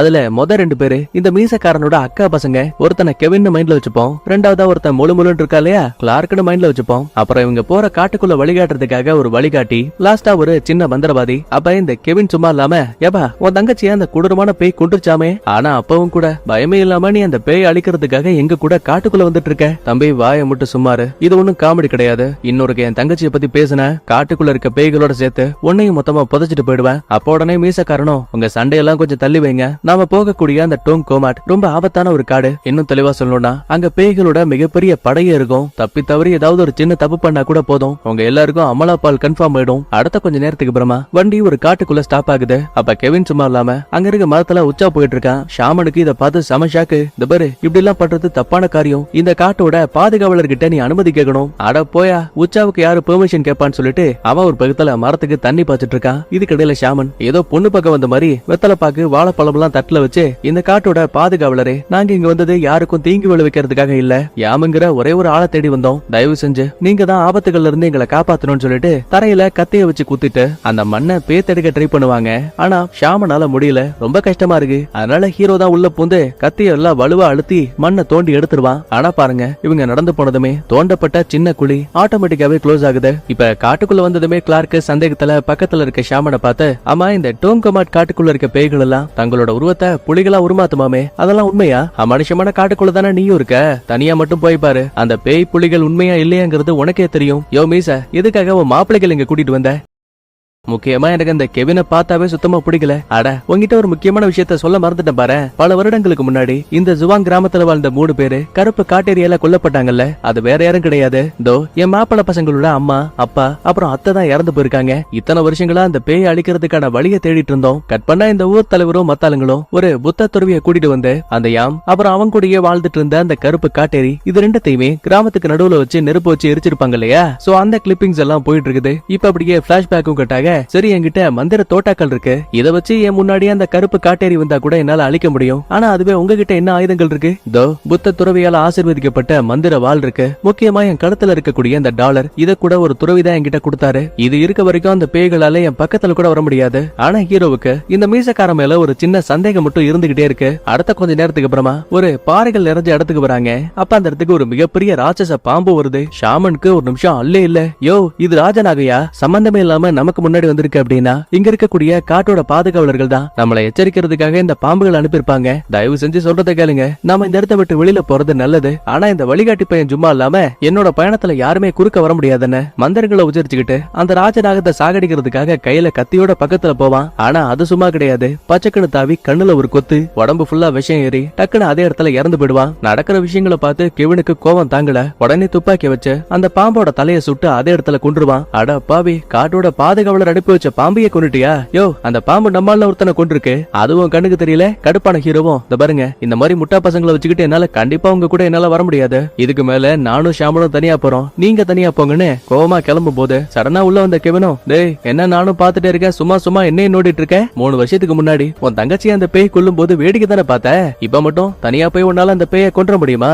அடங்கோப்பம் அவன, ஏண்டா மறுக்கா என் தங்கச்சியை பத்தியா பேசுறேன்னு மூஞ்சு மேலேயே மாங்கு மாங்குடு குத்தி துப்பாக்கி முடையில அந்த பைபிளைய வளைச்சு பிடிக்கிறான். இன்னும் ஒரு வார்த்தை என்கிட்ட எசகு புசுக்கா பேசின தக்காளி சுட்டு தள்ளிட்டு போயிட்டே இருப்பேன். உடனே உள்ள வந்த மீசக்காரனும், தம்பி கோவப்படாதப்பா, என்னோட வழிகாட்டி இறந்து போனா என்ன, பாதுகாப்புக்காக நான் ஒரு சின்ன மந்திரவாதியை கூட்டிட்டு வந்திருக்கேன், இவரு நம்மள பாதுகாப்பா அந்த பேய் இருக்கக்கூடிய இடத்துக்கு கூட்டிட்டு போவாருன்னு மறுபடியும் பயணத்தை ஆரம்பிக்கிறாங்க. ஆனா அடுத்த கொஞ்ச நேரத்திலேயே அந்த இடம் இருட்ட ஆரம்பிக்குது. இந்த பாருங்க, பகல் நேரத்தை விட இரவுல அந்த பேய்களோட ஆட்டம் அதிகமா இருக்கும். சோ மரங்களுக்கு மேல படுக்கையை தயார் பண்ணுங்கன்னு மொத்த பேருமே அதுக்கான வேலைகளை பாப்பாங்க. அடுத்து ஹீரோவோட வீட்டுல நைனா வழக்கம் போல கதவு ஜன்னல்லாம் சாத்திட்டு துப்பாக்கியோட காவல் காக்க ஆரம்பிக்கிறாரு. அக்கா ஒரு பக்கத்துல தங்கச்சிக்கு தலைவாரிட்டு இருப்பா. அப்ப சடனா என்னாச்சுன்னே தெரியல, தங்கச்சியோட முடி அப்படியே கொத்தா கையோட வந்துரும். கூடவே அமானுஷமான குரல்ல அந்த பைபிள்ல உரும ஆரம்பிக்கிறா. அக்காவுக்கு அல்ல இல்ல, ஒரு கட்டத்துல வாய்க்குள்ள இருந்து ஒரு பல்ல புடுங்கி, உங்க குடும்பத்தால என் சாபத்துல இருந்து தப்பவே முடியாதுன்னு டைலாக் பேசுவா. பயத்துல அக்கா அந்த ரூமை விட்டு வெளியில போலான்னு பார்த்தா ஆட்டோமேட்டிக்கா அந்த கதவு தானா லாக் ஆகுது. முக்கியமா அப்ப கதவோட மறுபக்கத்துல அம்மானிக்கிற விஷயத்தையும் இந்த பைபிள்ல பாத்திருப்பா. ஆனா பாருங்க, கதவு லாக் ஆன அடுத்த நிமிஷமே மறுபடியும் அது தானா திறக்குது. அம்மாவுக்கு பதிலா அந்த கொடூரமான கருப்பு காட்டேரி உள்ள வருது. கொஞ்சம் கொஞ்சமா அக்காவோட கழுத்தையும் நெரிக்க ஆரம்பிக்குது. நல்ல வேலை சத்தம் கேட்டு அங்க இருந்த சொந்த பந்தம் எல்லாம் வந்துட்டானுங்க. ஆனா இப்ப பாக்கும்போது அந்த இடத்துல யாருமே இல்ல. இது எல்லாமே அக்காவோட இல்லூஷன். இன்னொரு பக்கத்துல காட்டுக்கு மேல பெட் ரெடி பண்ணிட்டு நம்மளுங்க மொத்த பேரும் பாதுகாப்பா இருப்பானுங்க. அப்பதான் இந்த மீசக்காரன் ஒரு விஷயத்த சொல்றாரு. இந்த பாருங்க, எக்காரணத்தை கொண்டும் யாராவது பேசினாலோ இல்லனா காட்டுக்குள்ள எதையாவது பார்த்தாலோ தப்பி தவறி அதை பார்த்து ஏமாந்த இந்த பெட்டை விட்டு கீழே மட்டும் இறங்கிடாதீங்க. ஏன்னா பேய்கள் இரவு நேரத்துல நம்மள சாகடிக்கிறதுக்காக என்ன வேணா பண்ண தயாரா இருக்கும். சடனா அந்த காட்டுக்குள்ள பறவைகளோட சலசலப்பு சத்தம் கேக்குது. கூடவே காப்பாத்துங்க காப்பாத்துங்கன்னு பாம்போட விஷயத்தால இறந்து போடதான் நினைச்ச அந்த வழிகாட்டி இருக்கால, அவன் ஓடி வந்து நம்மளுங்க உட்கார்ந்துருக்க இடத்துக்கு கீழே வந்து நிப்பான். உடனே கிளார்க்கு, எப்பா வாங்க அவருக்கு உதவி பண்ணலாம். மீசக்கார உள்ள பூந்து, முட்டாளானி, இது இல்லாம அந்த பேய்களோட சூழ்ச்சி, ஏற்கனவே நம்ம வழிகாட்டி இறந்து போயிட்டாரு. இப்படி பேசிட்டு மறுபடியும் தரையை கவனிக்கும் போது நின்னுகிட்டு இருந்த அந்த வழிகாட்டியோட பேயை காணோம். அலைக்கா ஒரு ஜம்ப் அடிச்சு அங்க இருக்க மரத்துக்கு மேல ஏறி வந்து நிக்கும். இத பார்த்து ஷாமனும் மத்தாளுங்களும் பயந்து போடுவாங்க. டே கெவின், உடனே கீழே இறங்குன்னு ஒரு சத்தம் கேக்குது. சரி, ஷாமன் சொன்னா தப்பா இருக்காது போலன்னு கெவின் அவசரப்பட்டு தொப்புன்னு கீழே விழுந்துருவான். அப்ப மேல இருக்கக்கூடிய மத்தாளுங்க, டேய் எதுக்குடா கீழே போனன்னு கேட்டா, யோ ஷாமன், இப்ப நீ தானே கீழே இறங்க சொன்ன? அட பாவி, நான் வாயவே திறக்கலடா, கலங்குச்சு போ. அப்படின்னா இது பேய்களோட சூழ்ச்சிங்கிற விஷயத்தையே இந்த பைபிள்ல இப்பதான் புரிஞ்சுக்கிறான். அங்க எங்கன்னு அந்த காட்டுக்குள்ள இருக்க பேய்கள் எல்லாம் ஆட்டம் காடுத. பயந்து போனவன் மரத்துக்கு மேல உட்கார்ந்து இருக்கிற நம்ம ஆளுங்களை பார்த்து சர மரியா சுடுவான். இது மூலமா அந்த பெட்டே கொஞ்சம் கொஞ்சமா டேமேஜ் ஆகி மொத்த பேரும் கீழே இறங்கிடுவானுங்க. பாவம் இதுல கூட வந்த அந்த குட்டி மந்திரவாதி இருக்கா இல்லையா, அவனோட வயித்துல மட்டும் தோட்டா பட்டுரும். சரி, இப்ப கெவினுக்கு என்னாச்சுன்னு பாக்கும்போது இறந்து போன அந்த வழிகாட்டியோட பேய் இருக்கு இல்லையா, அது டக்குன்னு இவனோட தோள்பட்டையில உட்கார்ந்துருக்கு. துப்பாக்கியை இவன் கழுத்துக்கு நேரா இழுத்து வச்சு ட்ரிகரை புடிச்சு அழுத்தினதுமே தலையே சின்ன பின்னமா செதஞ்சு அதே இடத்துல பயவுள்ள இறந்து போயிடுவான். உண்மையை சொல்ல போனா இவன் ஒரு ராஜநாகத்தை கொன்றிருப்பான்ல, அப்ப அந்த பாம்பு தலையில்லாம எப்படி நெளிஞ்சு போயிருக்குமோ அதே மாதிரியே இப்ப அவன் உடம்பு காட்டுக்குள்ள நெளிஞ்சு போயிட்டு இருக்கு. கிளார்க் வேற மரண பயத்துல இருக்கா. எப்பா எனக்கு ரொம்ப பயமா இருக்கு, இப்ப ஏதாவது தப்பிக்க வழி இருக்கா இல்லையா? அட, நம்ம எல்லாரும் ஒன்னா சேர்ந்து மந்திரங்களை உச்சரிச்சா போதும், கொஞ்ச நேரத்துக்கு நம்மளால அந்த பேய்கள் கிட்ட இருந்து பாதுகாப்பா இருக்க முடியும். இப்படி சொல்லும் போதே கூட இருந்த குட்டி மந்திரவாதி மட்டும் தனியா மந்திரங்களை உச்சரிக்கிறாரு. என்னன்னு புரியாம திரும்பி பார்த்தா இப்ப அவன் உடம்புக்குள்ளயுமே ஒரு பேய் வந்துருச்சு. உங்களால அந்த கருப்பு காட்டேரியை கண்டுபிடிக்க முடியாது. இதே காட்டுக்குள்ள நீங்க எல்லாருமே இறக்க போறீங்கன்னு வில்லத்தனமா சிரிக்கும். கோவத்துல நம்மால ஓடி வந்து மூஞ்சில ஒரு குத்து, அவ்வளவுதான் குட்டி மந்திரவாதி கைமாயிடுவாரு. அப்பதான் ஷாமனும், இந்த பாருங்க, என்னதான் இது தீய சக்திகளோட காடா இருந்தாலும் கூட கண்டிப்பா இங்க ஒரு நல்ல மண் பகுதியும் இருக்கும். ஒருவேளை அதை தேடி கண்டுபிடிச்சா நம்மளால கண்டிப்பா காலையில வரைக்கும் அந்த இடத்துலயே பாதுகாப்பா இருக்க முடியும். இப்படி பேசிட்டு பின்னாடி திரும்பும் போது இறந்து போன கெவின் இருக்கா இல்லையா, அந்த பைபிள்ல தலையே இல்லாம துப்பாக்கியோட முன்னாடி வந்து நிப்பான். ஹீரோ கிட்ட தான் மந்திர தோட்டாக்கள் இருக்குல்ல, சோ அத வச்சு சுட்டதுமே கெவின் உடம்ப கண்ட்ரோல் பண்ண பேயும் மொத்தமா அழிஞ்சு போயிடும். உண்மையை சொல்ல போனா இந்த மந்திர தோட்டாக்களால சின்ன சின்ன பேய்களை நிரந்தரமா அழிக்க முடியுமே தவிர ஒரு பெரிய சக்தி இருக்க பேய கண்டிப்பா அழிக்க முடியாது. தற்காலிகமா வேணா அதை மறைய வைக்க முடியும். அதுக்கப்புறமா காட்டுக்குள்ள நல்ல சக்தி இருக்கக்கூடிய மண்ணை தேடி அலைவாங்க. அப்ப கொடுமைக்குன்னு கூட வந்த கிளார்க்கு தனியா பிரிஞ்சிடுவான். இதுக்கடையில மீசக்காரன் குரல்ல, மாப்ள நான் இங்க இருக்கேன், மாப்ள நான் அங்க இருக்கேன்னு ஒவ்வொரு திசைகள்ல இருந்தும் கூப்பிடக்கூடிய சத்தம் கேக்குது. இவ அதை ஃபாலோ பண்ணிக்கிட்டே ஓடும் போது குறுக்க வந்த பேயோட கைகள் டக்குன்னு காலை வாரி விட்டுரும். பையன் தடுமாறி அங்க இருக்க பள்ளத்துல விழுந்துருவான். இப்ப அடுத்த ஹீரோவுக்கு என்னாச்சுன்னு பாக்கும்போது இறந்து போட அந்த வழிகாட்டி உடம்ப கண்ட்ரோல் பண்ணிட்டு ஒரு பேய் ஹீரோ கூட சண்டைக்கு வரும். இப்ப துப்பாக்கியை வச்சு அதோட கதையவும் முடிச்சிருவான். இதுக்கடையில பள்ளத்துக்குள்ள விழுந்த கிளார்க்கும் இப்பதான் கண்ண முழிக்கிறான். விழுந்த வேகத்துக்கு முதுகுல ஒரு கூர்மையான குச்சி குத்தி இருக்கு. பயப்புள்ளைக்கு ரத்தம் வர நிக்காம போயிட்டு இருக்கு. தட்டு தடுமாறி அந்த இடத்தை விட்டு தப்பிச்சு வெளியில போலாமேன்னு ட்ரை பண்ணும்போது கொடுமைக்குன்னு நூத்துக்கணக்கான பேய்கள் இவனை சுத்து போடுது. வேணா, தயவு செஞ்சு என்ன எதுவும் பண்ணாதீங்க, உங்களுக்காக நான் என்ன வேணா செய்யறதுக்கு தயாரா இருக்கேன்னு சொல்லுவான். நல்லா கை கூப்பி வணங்கிட்டு மறுபடியும் கண்ணை திறந்து பார்த்தா நின்னுகிட்டு இருந்த பேய்களை காணும். அப்பாடா, அதெல்லாம் நம்மள விட்டுருச்சு போலன்னு பெருமூச்சு விடுவான். ஆனா அந்த சந்தோஷம் ரொம்ப நேரத்துக்கு நீடிக்கல. பின்பக்கத்துல இருந்து ஏதோ ஒரு மிருகம் ஓடி வந்து அவன் அப்படியே அட்டாக் பண்ற மாதிரி தெரியுது. பார்த்தா அடுத்த நிமிஷமே அவன் உடம்பு இடுப்போட துண்டா வெட்டி கிடக்குது. இன்னொரு பக்கத்துல ஹீரோ, ஷாமன், மீசக்காரன் 3 பேரும் ஒரு வழியா காட்டுக்குள்ள புனித மண் இருக்கக்கூடிய இடத்தை கண்டுபிடிச்சிட்டாங்க. டே ஹீரோ, தரைய பாரு, இங்க தண்ணி இருந்ததுக்கான அடையாளமும் இருக்கு, காட்டுக்குள்ள வாழக்கூடிய விலங்குகள் இங்க வந்துட்டு போனதுக்கான கால் தடங்களும் இருக்கு. அப்படின்னா இதான் நம்ம வந்த புனித மண். முதல்ல நான் ஒரு மந்திர கட்டை உருவாக்குறேன். நம்ம அனுமதி இல்லாம இந்த மண்ணுக்குள்ள பேய்களால வரவே முடியாதுன்னு 4 திசைகள்லயும் மந்திரத்தை சொல்லி மண்ணை தூவி விடுவாரு. சடனா அந்த இடத்துக்கு இறந்து போன கிளார்க் வரா. யோ மீசக்கார அங்கிள், எங்கயா போன? என்ன காப்பாது, நானும் உள்ள வரேன். நல்ல வேலை, உனக்கு ஏதோ ஆயிடுச்சுன்னு நினைச்சு பயந்துட்டேன், உள்ள வா மாப்ள. சடனா ஹீரோ உள்ள போந்து, ஒரு நிமிஷம் இரு, நீ உள்ள வர வேண்டிய அவசியம் கிடையாது, நீ ஒரு சாதாரண மனுஷனா இருந்தா எங்க அனுமதி இல்லாமயே உன்னால உள்ள வர முடியும். அங்கிள், அந்த ஹீரோ என்னெல்லாம் பேசிட்டு இருக்கான், நீங்க அவன் பேச்ச கேட்டுட்டு இருக்கீங்க, எனக்கு ரொம்ப பயமா இருக்கு, என்ன உள்ள கூப்பிடுங்க. ஆனா மீசக்காரனுக்குமே இப்ப கிளார்க்கோட பேச்சுல நம்பிக்கை இல்ல. சடனா அந்த இடத்துல ஒரு வெள்ளை நிற புகை வருது. அடுத்த நிமிஷமே மனித உருவத்துல இருந்த கிளார்க் ஒரு புலியோட உருவத்துக்கு உருமாறுவான். கொடுமையை பாருங்க, இந்த கிளார்க் ஷாமன் கிட்ட பேய் புலியோட கதை உண்மையான்னு கேட்டிருப்பான்ல, கடைசியில அதோட கையாலேயே இறந்து போயிட்டான். இப்போதைக்கு புனித மண்ணுக்குள்ள இருக்க வரைக்கும் அந்த புலியால உள்ள வரவே முடியாது. சோ அமைதியா அந்த இடத்தை விட்டு கிளம்பிடும். இங்க கட் பண்ணா அடுத்த நாள் காலையில விடியுது. நம்ம ஹீரோவோட ஃபேமிலியை சேர்ந்த எல்லாருமே இன்னைக்கு அக்காவுக்கு கல்யாணம் சொல்லிட்டு நேரா மண்டபத்துக்கு கிளம்புவாங்க. அப்ப கூட இருக்க தம்பிகளை பார்த்து, ஏண்டா அண்ணா கண்டிப்பா கல்யாணத்துக்கு வந்துருவாரா? அதான் உனக்கு சத்தியம் பண்ணி இருக்காருல, கண்டிப்பா அண்ணா வந்துருவான். இப்படி பேசிட்டு கதவை லாக் பண்ணிட்டு போன போனதுமே அங்க இருக்க ரேடியோல மறுபடியும் அந்த கருப்பு காட்டேரி பாடக்கூடிய பாட்டு லைட்டா பிளே ஆகுது. அடுத்து காட்டுக்குள்ள இருக்க நம்மளுங்க காலையில விடிஞ்சதுமே பேய்களோட தொல்லை இல்லாம காட்டுக்குள்ள பயணத்தை ஆரம்பிக்கிறாங்க. குறிப்பிட்ட தூரத்திலேயே காட்டுக்குள்ள ஒரு சின்ன நுழைவு வாயில கவனிக்கிறாங்க. உள்ள வந்து பார்த்தா அந்த கருப்பு காட்டேரியோட கட்டுப்பாட்டுக்குள்ள இருக்க யாம் இருக்கா இல்லையா, அவன் நிறைய பில்லி சூனிய சடங்குகளை பண்ண மாதிரி தெரியுது. உடனே ஷாமனும் இந்த பாரு, கண்டிப்பா அந்த யாம் பக்கத்துல தான் எங்கேயாவது இருப்பான், நான் போய் அவனை தேடி கண்டுபிடிக்கிறேன்னு இவர் மட்டும் தனியா கிளம்பிடுவாரு. வெளியில வந்த கொஞ்ச நேரத்திலேயே அங்க இருக்க சேற்று பகுதிக்குள்ள இருந்து அந்த கருப்பு காட்டேரியோட அடிமையா இருக்கக்கூடிய யாம் வெளியில வருவான். கூடவே அந்த யாமோட கையில ஒரு சின்ன பில்லி சூனிய பொம்மையும் இருக்கு. யாம் சொல்றத கேளு, ஒழுங்கா கையில இருக்க அந்த பொம்மையை கீழே போடுன. இவரு துப்பாக்கி எடுத்து மேல் நோக்கி ஒரு முறை சுடுவாரு. ஆனா அவன் அப்பயும் பயப்படுற மாதிரியே தெரியல. மந்திரங்களை சொல்லி தன் கையில இருக்க அந்த பொம்மையை நசுக்கும் போது அது அப்படியே இந்த பக்கத்துல இருக்க ஷாமனுக்கு வழியை கொடுக்குது. மொத்தமா கதையை முடிக்கலாமே ட்ரை பண்ணும்போது கரெக்டா அந்த இடத்துக்கு நம்ம ஹீரோவும் மீசக்காரனும் வந்துட்டாங்க. இங்க பாரியாம், இதுக்கு மேல உன்னால தப்பிக்க முடியாது. உனக்குள்ள வாழ்ந்துட்டு இருக்க அந்த கருப்பு காட்டேரிய உடனே வெளியில வர சொல்லு. அச்சச்சோ, இப்போதைக்கு என்னால முடியாது. ஏன்னா நானே அவகிட்ட இருந்து மறைஞ்சுதான் வாழ்ந்துட்டு இருக்கேன். நம்புற மாதிரி இல்லையே. ஏன்னா அந்த கருப்பு காட்டேரிக்கு அளவுக்கு அதிகமான சக்தி இருக்கு. அப்படி இருக்கும்போது இந்த காட்டுக்குள்ள ஒளிஞ்சுக்கிட்டா உன்னை கண்டுபிடிக்க முடியாதா என்ன? இதுல புரியாத விஷயமே, நீ எதுக்காக அவளுக்கு பயந்து ஒளிஞ்சிருக்கணும்? இங்க பாரு, முதல் முறையா அந்த கருப்பு காட்டேரிய சந்திக்கும் போது அவளோட நாக்கை வயித்துக்குள்ள வச்சா. அன்னையில இருந்து எனக்கு மரணங்கிற ஒண்ணு கிடையவே கிடையாது. இருந்தாலும் எனக்கு இந்த வாழ்க்கை பிடிக்கல. சோ பல நூறு ஆண்டுகளா நான் சாகிறதுக்கான வழியை தேடிட்டு இருக்கேன். அந்த பேயும் சும்மா கிடையாது. என்ன பயன்படுத்தி நிறைய பேரை சாகடிச்சிட்டு இருக்கா. என் வயித்துக்குள்ள அவளோட நாக்கு இருக்க வரைக்கும் அவளோட பவரும் கம்மியா தான் இருக்கும். சோ இது எனக்கு சாதகமாக்கிட்டு நானே மந்திரங்களை கத்துக்கிட்டு ஒரு தாயத்தை உருவாக்குனேன். இது என்கிட்ட இருக்க வரைக்கும் அந்த கருப்பு காட்டேரியால என்ன கண்டுபிடிக்கவே முடியாது. இப்படி எல்லாம் சொல்லிட்டு இருக்கும் போதே நல்லா இருந்த மீசக்காரன் உள்ள பூந்து தாயத்தை கட்டி இருக்கக்கூடிய யாமோட கையவே துண்டா வெட்டிட்டான். நடக்கிற எதுவும் புரியாம, யோ எதுக்கே அதெல்லாம் பண்ணனு கேட்டா, மன்னிச்சிரு, நான் உங்ககிட்ட போய் சொல்லிட்டேன். நான் இங்க வந்தது அந்த கொடூரமான பேய வேட்டையாறதுக்காக இல்ல, அவகிட்ட இருந்து தப்பிச்சு வந்த யாம தேடி கண்டுபிடிக்கிறதுக்காக. இன்னும் தெளிவா சொல்லணும்னா, யாம் எப்ப அந்த பேய்கிட்ட இருந்து எஸ்கேப் பண்ணணும் அந்த நாள்ல இருந்து என் குடும்பத்தை அது பயங்கரமா டார்ச்சர் பண்ணிட்டு இருக்கு. அதனால நான் அந்த கருப்பு காட்டேரி கூட ஒரு சின்ன ஒப்பந்தம் போட்டேன். தொலைஞ்சு போன யாம கண்டுபிடிச்சு கொடுத்தா போதும், அதுக்கப்புறமா என் குடும்பத்தை டிஸ்டர்ப் பண்ண மாட்டேன்னு சத்தியம் பண்ணிருக்கா. ஆனா அப்பவுமே யாம பாருங்களேன், ஒரு வழியா நான் சாக போற நாள் வந்தாச்சு. ஆனா ஒண்ணு, இதுக்கப்புறமா நடக்க போற பிரச்சனை எல்லாத்தையுமே நீதான் சமாளிச்சாகணும்னு நம்ம ஹீரோவை கை காட்டுவாரு. யோ என்ன பேசிட்டு இருக்க, நான் சமாளிக்கணுமா? எனக்கு எதுவும் புரியலன்னு கேட்கும் போதே கரெக்டா அங்க வந்த கருப்பு காட்டேரி யாமோட வாய பொழந்து வயிற்றுக்குள்ள கைய விட்டு இவளோட நாக்க திரும்ப எடுத்துருவா. இப்போ வரைக்குமே இந்த கருப்பு காட்டேரிக்கு பவர் கம்மியா இருக்கு. ஒருவேளை நாக்கு உடம்போட ஒண்ணு சேர்ந்தா இவளுக்குள்ள இருக்க சக்திகள் அதிகமாயிடும். சோ அதை எப்படியாச்சும் தடுத்தே ஆகணும்னு ஹீரோ எவ்வளவோ ட்ரை பண்ண பாப்பான். ஆனா அவ தான் பவர்ஸை பயன்படுத்தி நின்னுகிட்டு இருந்த மீசக்காரனையும் ஹீரோவையும் அசைய விடாம செஞ்சிருவா. அப்போ உடனே மீசக்காரன், நீ ஆசைப்பட்ட எல்லாத்தையும் நான் பண்ணிட்டேன், தயவு செஞ்சு என் குடும்பத்தை விட்டுரு. அட போடா ஏமாளி, பேய்கள் எப்படா சொன்ன விஷயத்த பண்ணுச்சுன்னு டப்புன்னு நெகத்தை வச்சு இவன் கழுத்துல ஒரு வெட்டு. மீசக்காரன் சம்பவ இடத்துலயே இறந்து போயிடுவான். அடுத்த ஹீரோ என்னதான் அந்த கருப்பு காட்டேரி இவனை கண்ட்ரோல் பண்ண ட்ரை பண்ணாலுமே எப்படியோ கஷ்டப்பட்டு வசியத்துல இருந்து வெளியில வந்து துப்பாக்கி வச்சு டப்புன்னு சுடுவான். முன்னவாச்சும் இந்த பேய்க்கு கம்மியான பவர் இருந்தது, ஆனா இப்ப அளவுக்கு அதிகமான பவர்ஸ் இருக்கு. அதனால தோட்டாவால கூட இந்த பைபிள்ல காயப்படல.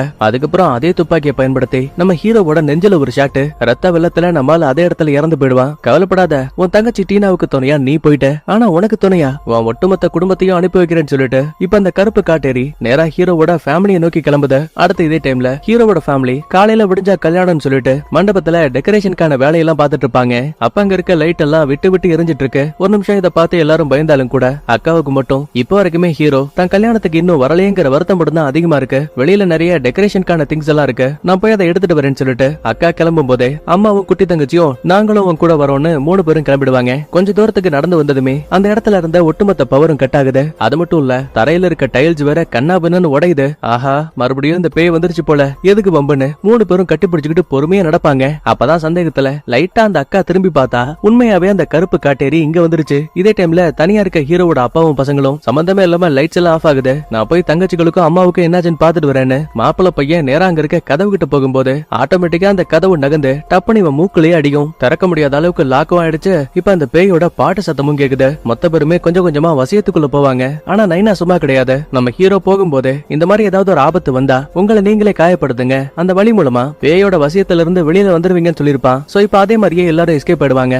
கூடவே பாதுகாப்புக்காக மந்திர தோட்டாக்கள் நிறைஞ்ச துப்பாக்கியவும் கொடுத்துட்டு போயிருப்பான். சோ அது மூலமா பூட்டப்பட்ட கதவை உடைச்சுக்கிட்டு அம்மாவுக்கும் பொண்ணுங்களுக்கும் என்னாச்சுன்னு பாக்குறதுக்காக இவங்க ஒரு பக்கத்துல கிளம்புறாங்க. என்னதான் ஆண்கள் ஒரு பக்கத்துல அந்த பேயோட வசியத்துல மாட்டாம எஸ்கேப் ஆனாலும் கூட பெண்கள் மட்டும் இன்னொரு பக்கத்துல வசமா மாட்டிக்கிட்டாங்க. கடைசி நிமிஷத்துல குட்டி தங்கச்சி இருக்கா இல்லையா, அவளை கூட்டிக்கிட்டு அம்மா மட்டும் அந்த இடத்த விட்டு கிளம்புவாங்க. கொஞ்சம் கொஞ்சமா கேமரா திரும்பினதுக்கு அப்புறம் தான் தெரியுது குட்டி பொண்ணோட உண்மையான அம்மா அவங்க இன்னும் அரை மயக்கத்துல இருக்காங்க. அப்படின்னா அவளை கூட்டிட்டு போறது ஒரு பேய். கொஞ்ச நேரத்துக்கு அப்புறமா சுயநினைவுக்கு வந்த அம்மா குட்டி பொண்ணை தேடி அந்த இடத்த விட்டு கிளம்புறாங்க. அடுத்த கொஞ்ச நேரத்துக்கு அப்புறமா மயக்கத்தை விட்டு கனம்புளிச்ச அக்காவும் இப்ப அம்மாவுக்கும் குட்டி பொண்ணுக்கும் என்னாச்சுன்னு தேடி இவ ஒரு பக்கத்துல கிளம்புறா. அம்மா என்ன காப்பாத்துங்க காப்பாத்துங்கன்னு குட்டி பொண்ணோட அழுகுரல் சத்தம் கேக்குது. அதை ஃபாலோ பண்ணிக்கிட்டு ஒரு அறைக்குள்ள வந்தவங்க, அடியே கருப்பு காட்டேரி, ஒழுங்கா என் பொண்ணை விட்டுரு, தக்காளி என் கையில மாட்டின உன்னை உப்பு கண்டம் போட்டுருவேன்னு மிரட்டுவா. அப்ப கரெக்டா உள்ள வந்த பேய் தன்னோட ஆன்மாவை அப்படியே அந்த அம்மா உடம்புக்கு மாத்தி இப்ப இவங்கள தான் கட்டுப்பாட்டுக்குள்ள கொண்டு வந்துட்டா. சரி இங்கதான் இந்த பஞ்சாயத்துன்னு பார்த்தா கதவுல இடிச்சுக்கிட்டு மயங்கி போட மாப்பிள்ள இருக்கா இல்லையா, அவன் கண்ண முடிச்சதுமே இப்ப அந்த பேயோட கட்டுப்பாட்டுக்குள்ள போயிட்டான். அப்புறம் என்ன, மச்சான் கூடயும் மாமனார் கூடயும் பயங்கரமா சண்டை போயிட்டு இருக்கு. ஒரு பக்கத்துல உண்மையான அம்மா கையில ஒரு கோடாரிய தூக்கிட்டு நடக்க ஆரம்பிக்கிறாங்க. அடுத்து அந்த குட்டி பொண்ணுக்கு என்னாச்சுன்னு பாக்கும்போது அம்மான்னு நினைச்சு பேய் கூட போயிருப்பா இல்லையா, அப்ப சந்தேகத்துல அம்மா அக்கா எங்க போடாங்க, என்னம்மா நான் பேசிட்டு இருக்கேன் நீங்க பதிலே பேச மாட்டீங்க. அப்பதான் இவங்க நடந்து போகும்போது குறுக்க இருக்க ஒரு கண்ணாடியை கவனிக்கிறா. அதுல இவ உருவம் மட்டும் தான் தெரியுதே தவிர கூட வரக்கூடிய அந்த அம்மா உருவத்தை காணோம். ஆஹா, அப்படின்னா அது அம்மா கிடையாது பேய்ங்கிற விஷயத்த புரிஞ்சுக்கிட்டு பொறுமையா அண்ணாந்து பார்த்தா இப்ப அந்த அம்மா உருவத்துக்கு பதிலா தாய் கிழவியோட பேய் உருவம் தெரியுது. பயந்து போனவ பக்கத்துல இருக்க ஒரு அறைக்குள்ள வருவா. விடாம அந்த பேயும் துரத்தி வரும்போது கையில கிடக்கிற ஒரு கொடைய வச்சு கரெக்டா கண்ணை பார்த்து ஒரு குத்து. இந்த கேப்ல குட்டி பொண்ணு எப்படியோ அந்த இடத்த விட்டு ஓடி வந்தாலும் கூட வழியில பேய் பிடிச்ச அம்மா கிட்ட வசமா மாட்டிக்கிட்டா. கையில வேற கோடாரி. ஒரேடியா கதையை முடிக்க போகும்போது கரெக்டா உள்ள வந்த சின்ன அண்ணங்காரன் எப்படியோ தங்கச்சியை காப்பாத்திட்டு அம்மா கூட சண்டை போடும்போது ரெண்டாவது தம்பிக்காரன் உதவிக்கு வருவான். ஏலே என்னைய தடுக்கிறீங்களான்னு ஒருத்தனை அடிச்சு போட்டுட்டு இன்னொருத்தனை கோடாரியால குத்த போகும்போது டக்குன்னு ஒரு கை வந்து அந்த கோடாரியை பிடிக்குது. என்னன்னு திரும்பி பார்த்தா அது நம்ம ஹீரோவும் ஷாமனும். என்னடா இது, துப்பாக்கியால காயப்பட்ட ஹீரோ எப்படி இங்க வந்தான்னு ஒன்னும் புரியல. இங்கதான் ஒரு சின்ன பிளாஷ்பேக். அந்த யாம் இறந்து போறதுக்கு முன்னாடி இனிமே எல்லாம் உன்னோட கையில தான் இருக்குன்னு சொல்லிருப்பார் இல்லையா, அதுக்கான காரணம் எப்படியும் ஹீரோ அந்த பேயோட கையால சாக போறாங்கிற விஷயத்த முன்கூட்டியே தெரிஞ்சுக்கிட்டு தோட்டாக்களால அவனோட உடல் பகுதிக்கு எந்த ஒரு பாதிப்பும் ஏற்படாத மாதிரி ஹீரோவுக்காக ஒரு பில்லி சோனிய பொம்மையை செஞ்சு அதுக்கு ஒரு பாதுகாப்பு மந்திரத்தையும் போட்டிருக்காரு. சோ இது மூலமா தான் துப்பாக்கியால சுட்டாலும் கூட நம்ம ஹீரோ சின்ன சின்ன காயங்களால உயிர் பழச்சு தப்பிச்சு இங்க வரைக்கும் வந்திருக்கான். அதுக்கப்புறமா அம்மாவை வளைச்சு பிடிச்சு மந்திர தோட்டா விடுத்து அவங்க தலையில வச்சு அழுத்தும் போது உடம்புக்குள்ள இருந்த வில்லியோட அன்பா வெளியில வந்துருச்சு. இன்னொரு பக்கத்துல இந்த அக்காகாரிக்கு என்னாச்சுன்னு பாக்கும்போது இப்ப அவளுக்கு முன்னாடி இறந்து போட டீனாவோட உருவம் தெரியுது. அக்கா நீ எவ்வளவு பெரிய புத்திசாலி, நம்ம குடும்பத்துல ஒரு ஆளா இருக்க வரைக்கும் அந்த கருப்பு காட்டேரி உன்னை வேட்டையாடாம விடாது. சோ அதுக்கு பயந்துகிட்டு அவசர அவசரமா நீ ஒரு கல்யாணத்தை பண்றல, இது எல்லாமே உன்னோட சுயநலத்துக்காக. எப்படி இருந்தாலும் இதுக்கப்புறமா நீ நிம்மதியா வாழ போற. ஆனா பாரு, நான் இன்னும் அந்த பேயோட கையில மாட்டி சித்திரவதைகள் அனுபவிக்கிறேன். உனக்கு என்ன காப்பாத்தணுங்கிற என்ன இல்லையா, என்ன விடுதலை பண்ணணுங்கிற ஆசை இல்லையா? அட என்னமா பெரிய வார்த்தையெல்லாம் பேசுற, உன்னை காப்பாத்தணுங்கிறது எனக்கு ஒரு பெரிய பாக்கியம். அப்படின்னா ஓகே, உன் பற்கல்ல உன்ன கூட உன் உடம்புக்குள்ள என்ன போக அனுமதிக்கணும். இப்படி சொன்னதும் போதும் கண்டிப்பா தனக்கு முன்னாடி இருக்கக்கூடியது டீனா இல்லங்கிற விஷயத்தை இந்த பைபிள்ல புரிஞ்சுக்கிறா. பல்லும் கிடையாது ஒண்ணும் கிடையாது, சரிதான் போடி கருப்பு காட்டேரின்னு சொல்ல அவன் நிறைய இல்யூஷனை கொடுத்து இந்த அக்காவையே கொல்ல பாக்குறா. எக்கச்சக்க தள்ளுமுள்ளுக்கு அப்புறமா ஒரு வழியா வாய்க்குள்ள கைய விட்டு அக்காவோட பல்லுல ஒண்ணு புடுங்கிட்டா. அதை அப்படியே வாய்க்குள்ள போட்டுட்டு இந்த அக்கா உடம்ப தனக்கு சொந்தமாக்கலாம் ட்ரை பண்ணும்போது சடனா ஏதோ ஒண்ணு அந்த பல்ல தள்ளி விடுது. திரும்பி பார்த்தா ஷாமனும் மத்தாளுங்களும் இங்க வந்துட்டாங்க. ஆனா ஹீரோவை காணோம். அவனோட குரல் மட்டும் கேக்குது. என்னன்னா இங்கதான் ட்விஸ்ட். ஆக்சுவலா யாம் இறந்து போடாலும் கூட அவன் கையில ஒரு தாயத்து இருந்திருக்கும் இல்லையா, அதை எடுத்து நம்ம ஹீரோ கையில மாட்டி வச்சிருக்கான். சோ இது மூலமா தான் இப்ப இந்த கருப்பு காட்டேரியால நம்ம ஹீரோவோட உருவத்தை மட்டும் பார்க்கவே முடியல. அது மட்டும் கிடையாதுங்க, லாஸ்டா அந்த யாம் இருக்கால சாகிறதுக்கு முன்னாடி அந்த கொடூரமான கருப்பு காட்டேரிய எப்படி அழிக்கணுங்கிற விஷயத்த சொல்லிட்டு தான் இறந்து போயிருப்பாரு. இதை தெரிஞ்சுக்கிட்ட வெள்ளி சும்மா இருப்பாளா, அக்காவை அலைக்கா தூக்கி அங்க இருக்க மாடியில இருந்து கீழே போட பாப்பா. எங்க பாரு, உனக்கு ஒரே வாய்ப்பு, உன் கையில இருக்க தாயத்தை கலட்டுறியா இல்ல உன் அக்காவோட கதையை முடிக்கவா. வேற வழி இல்லாம ஹீரோவும் தாயத்தை கலட்டிடுவான். அதே டைம்ல அக்கா வேற அங்க இருக்க பள்ளத்துல தூக்கி போடுவா. கடைசி நிமிஷத்துல உள்ள வந்த ஹீரோ எப்படியா அவங்க கைய பிடிச்சு காப்பாத்திடுவான். இந்த கேப்ல ஷாமன் வில்லிய சுடலாமேன்னு துப்பாக்கி நீட்டும் போது அவ ரொம்ப அசால்ட்டாவே அவரையே கண்ட்ரோல் பண்ணுவா. இந்த தாயத்தை இருக்கவும் தானே இவ்வளவு ஆட்டம் போடுறீங்க, இப்பவே அதுக்கு ஒரு முடிவு கட்டுறேன்னு காலை வச்சு அதை மிதிக்க போற நேரத்துல கரெக்டா உள்ள வந்த ஹீரோ கத்திய வச்சு குத்தலாமேன்னு கைய ஓங்குவான். பேய் அசால்ட்டா கைய பிடிச்சிரும். பாத்தியா, நீ தோத்து போயிட்ட, என்ன கடைசி வரைக்கும் உன்னால தோக்கடிக்க முடியாது, உன் குடும்பத்தோட அழிவு என் கையில தான். ஆனா இந்த முறை ஹீரோ சம்பந்தமே இல்லாம கெக்க பக்கன்னு சிரிக்கிறான். அது மட்டும் கிடையாது, சடனா அந்த பேயோட நாக்க வேற ஏதோ ஒண்ணு டக்குன்னு வெளியில இழுகுது. இங்கதான் செம ட்விஸ்ட். ஆக்சுவலா தாயத்தை கீழே விழுந்திருக்கும் இல்லையா, அதை நம்ம ஹீரோ எடுக்க முடியலடாலும் கூட அக்கா அந்த தாயத்தை கையில எடுத்துருவா. சோ இப்ப அவ உருவம் மறைஞ்சு போயிரும். இதான் சாக்குன்னு பேயோட நாக்கை இழுத்து பிடிச்சு கத்தியை வச்சு டப்புன்னு அறுத்துருவாங்க. ஏற்கனவே சொன்ன மாதிரி இந்த பேய்க்கு அதிகப்படியான பவரை கொடுக்கக்கூடியது அவளோட நாக்கு. சோ இப்ப அத கத்தியால குத்தி மொத்தமா அழிச்சிடுவாங்க. கடைசியா கையில இருக்க தாயத்துல ஒரு சின்ன மந்திர டாலர் இருக்கும். அத அப்படியே அந்த பேயோட மண்டையில வச்சு ஒரு குத்து குத்துவான் பாருங்க. வழிதாங்க முடியாம கதறிக்கிட்டு இருக்கு. இப்ப ஹீரோவோட ஃபேமிலியில இருக்க மொத்த பேருக்கிட்டயுமே மந்திர தோட்டாக்கள் நிறைஞ்ச துப்பாக்கி இருக்கு. சர மாதிரியா அந்த பேய சுட நொடி பொழுதுல அதுவும் காத்தோட காத்தா கரைஞ்சு அதே இடத்துல பாகத்துல அழிஞ்சு போயிடும். ஒரு வழியா தன் தங்கச்சியோட இறப்புக்கு நம்ம ஹீரோ பழி வாங்கிட்டான். மொத்த பேரும் டீனாவை நினைச்சு கண்ணீர் விட்டு அழுவாங்க. அப்ப பாருங்க, ஹீரோவோட கண்ணுக்கு மட்டும் இறந்து போன தங்கச்சியான டீனா உருவம் தெரியும். கடைசியா ஹீரோவை பார்த்து சிரிச்சுட்டு அந்த இடத்த விட்டு மறைஞ்சு போயிடுவா. அப்படின்னா இறந்து போன டீனாவோட ஆன்மாவுக்கு சாந்தி கிடைச்சிருச்சுங்கிற விஷயத்த இன்டைரக்டா சொல்லி அப்படியே அந்த இடத்துல சூப்பரா படத்தையும் முடிக்கிறாங்க. ஆனா இப்ப இந்த மூணாவது பாகத்தோட ஆரம்பத்துல வருஷம் சரியா 1825 சோங் பியாங் அப்படின்னு சொல்லப்படக்கூடிய இந்தோனேஷியால இருக்கக்கூடிய ஒரு காட்டு பகுதி. அங்க இருக்கக்கூடிய பழங்குடி மக்கள்ல ஒருத்தியான பூவி அப்படிங்கிற ஒரு லேடி கையில ஒரு பச்சிலம் குழந்தைய தூக்கிட்டு திபு திபுன்னு பயந்து ஓடிட்டு இருக்காங்க. ஏன் என்னாச்சுன்னு பாக்கும்போது இந்தோனேஷியால குறிப்பிட்ட இந்த வருஷங்கள்ல போர்கள் அதிகமா நடந்துச்சு. அப்ப எதிரி நாட்டை சேர்ந்த சோல்ஜர்ஸ் கிட்ட இருந்து தப்பிக்கிறதுக்காக இந்த அம்மா குழந்தைய தூக்கிட்டு திபு திபுன்னு ஓடுவாங்க. ஆனா குறுக்க ஒரு ஏரி கிடக்கு. சரி, தான் உயிர் போனாலும் பரவாயில்ல, புள்ளைய தலைக்கு மேல தூக்கிட்டு ராஜமாதா சிவகாமி மாதிரி பாகுபலிய ரீகிரியேட் பண்ணலான்னு இந்த அம்மா அப்படியே ஆத்துக்குள்ள இறங்க ஆரம்பிக்கிறாங்க. ஆனா போதாத நேரத்துக்குன்னு அந்த இடத்துக்கு அந்த ஆர்மி சோல்ஜர்ஸும் வந்துட்டானுங்க. ஏய், அவளை மட்டும் தப்பிக்க விடாதீங்கன்னு சொல்லிட்டு கரெக்டா குறி வச்சு சுடும்போது தோட்டா தவறுதலா புல்ல மேல பாஞ்சிருச்சு. தண்ணியில அந்த குழந்தை ஒரு பக்கத்துல அடிச்சிட்டு போயிட்டு இருக்கு. இந்த அம்மாவும் தன்னால முடிஞ்ச வரைக்கும் நீந்தி நீந்தி அந்த புள்ளைய பிடிக்க பாக்குறாங்க.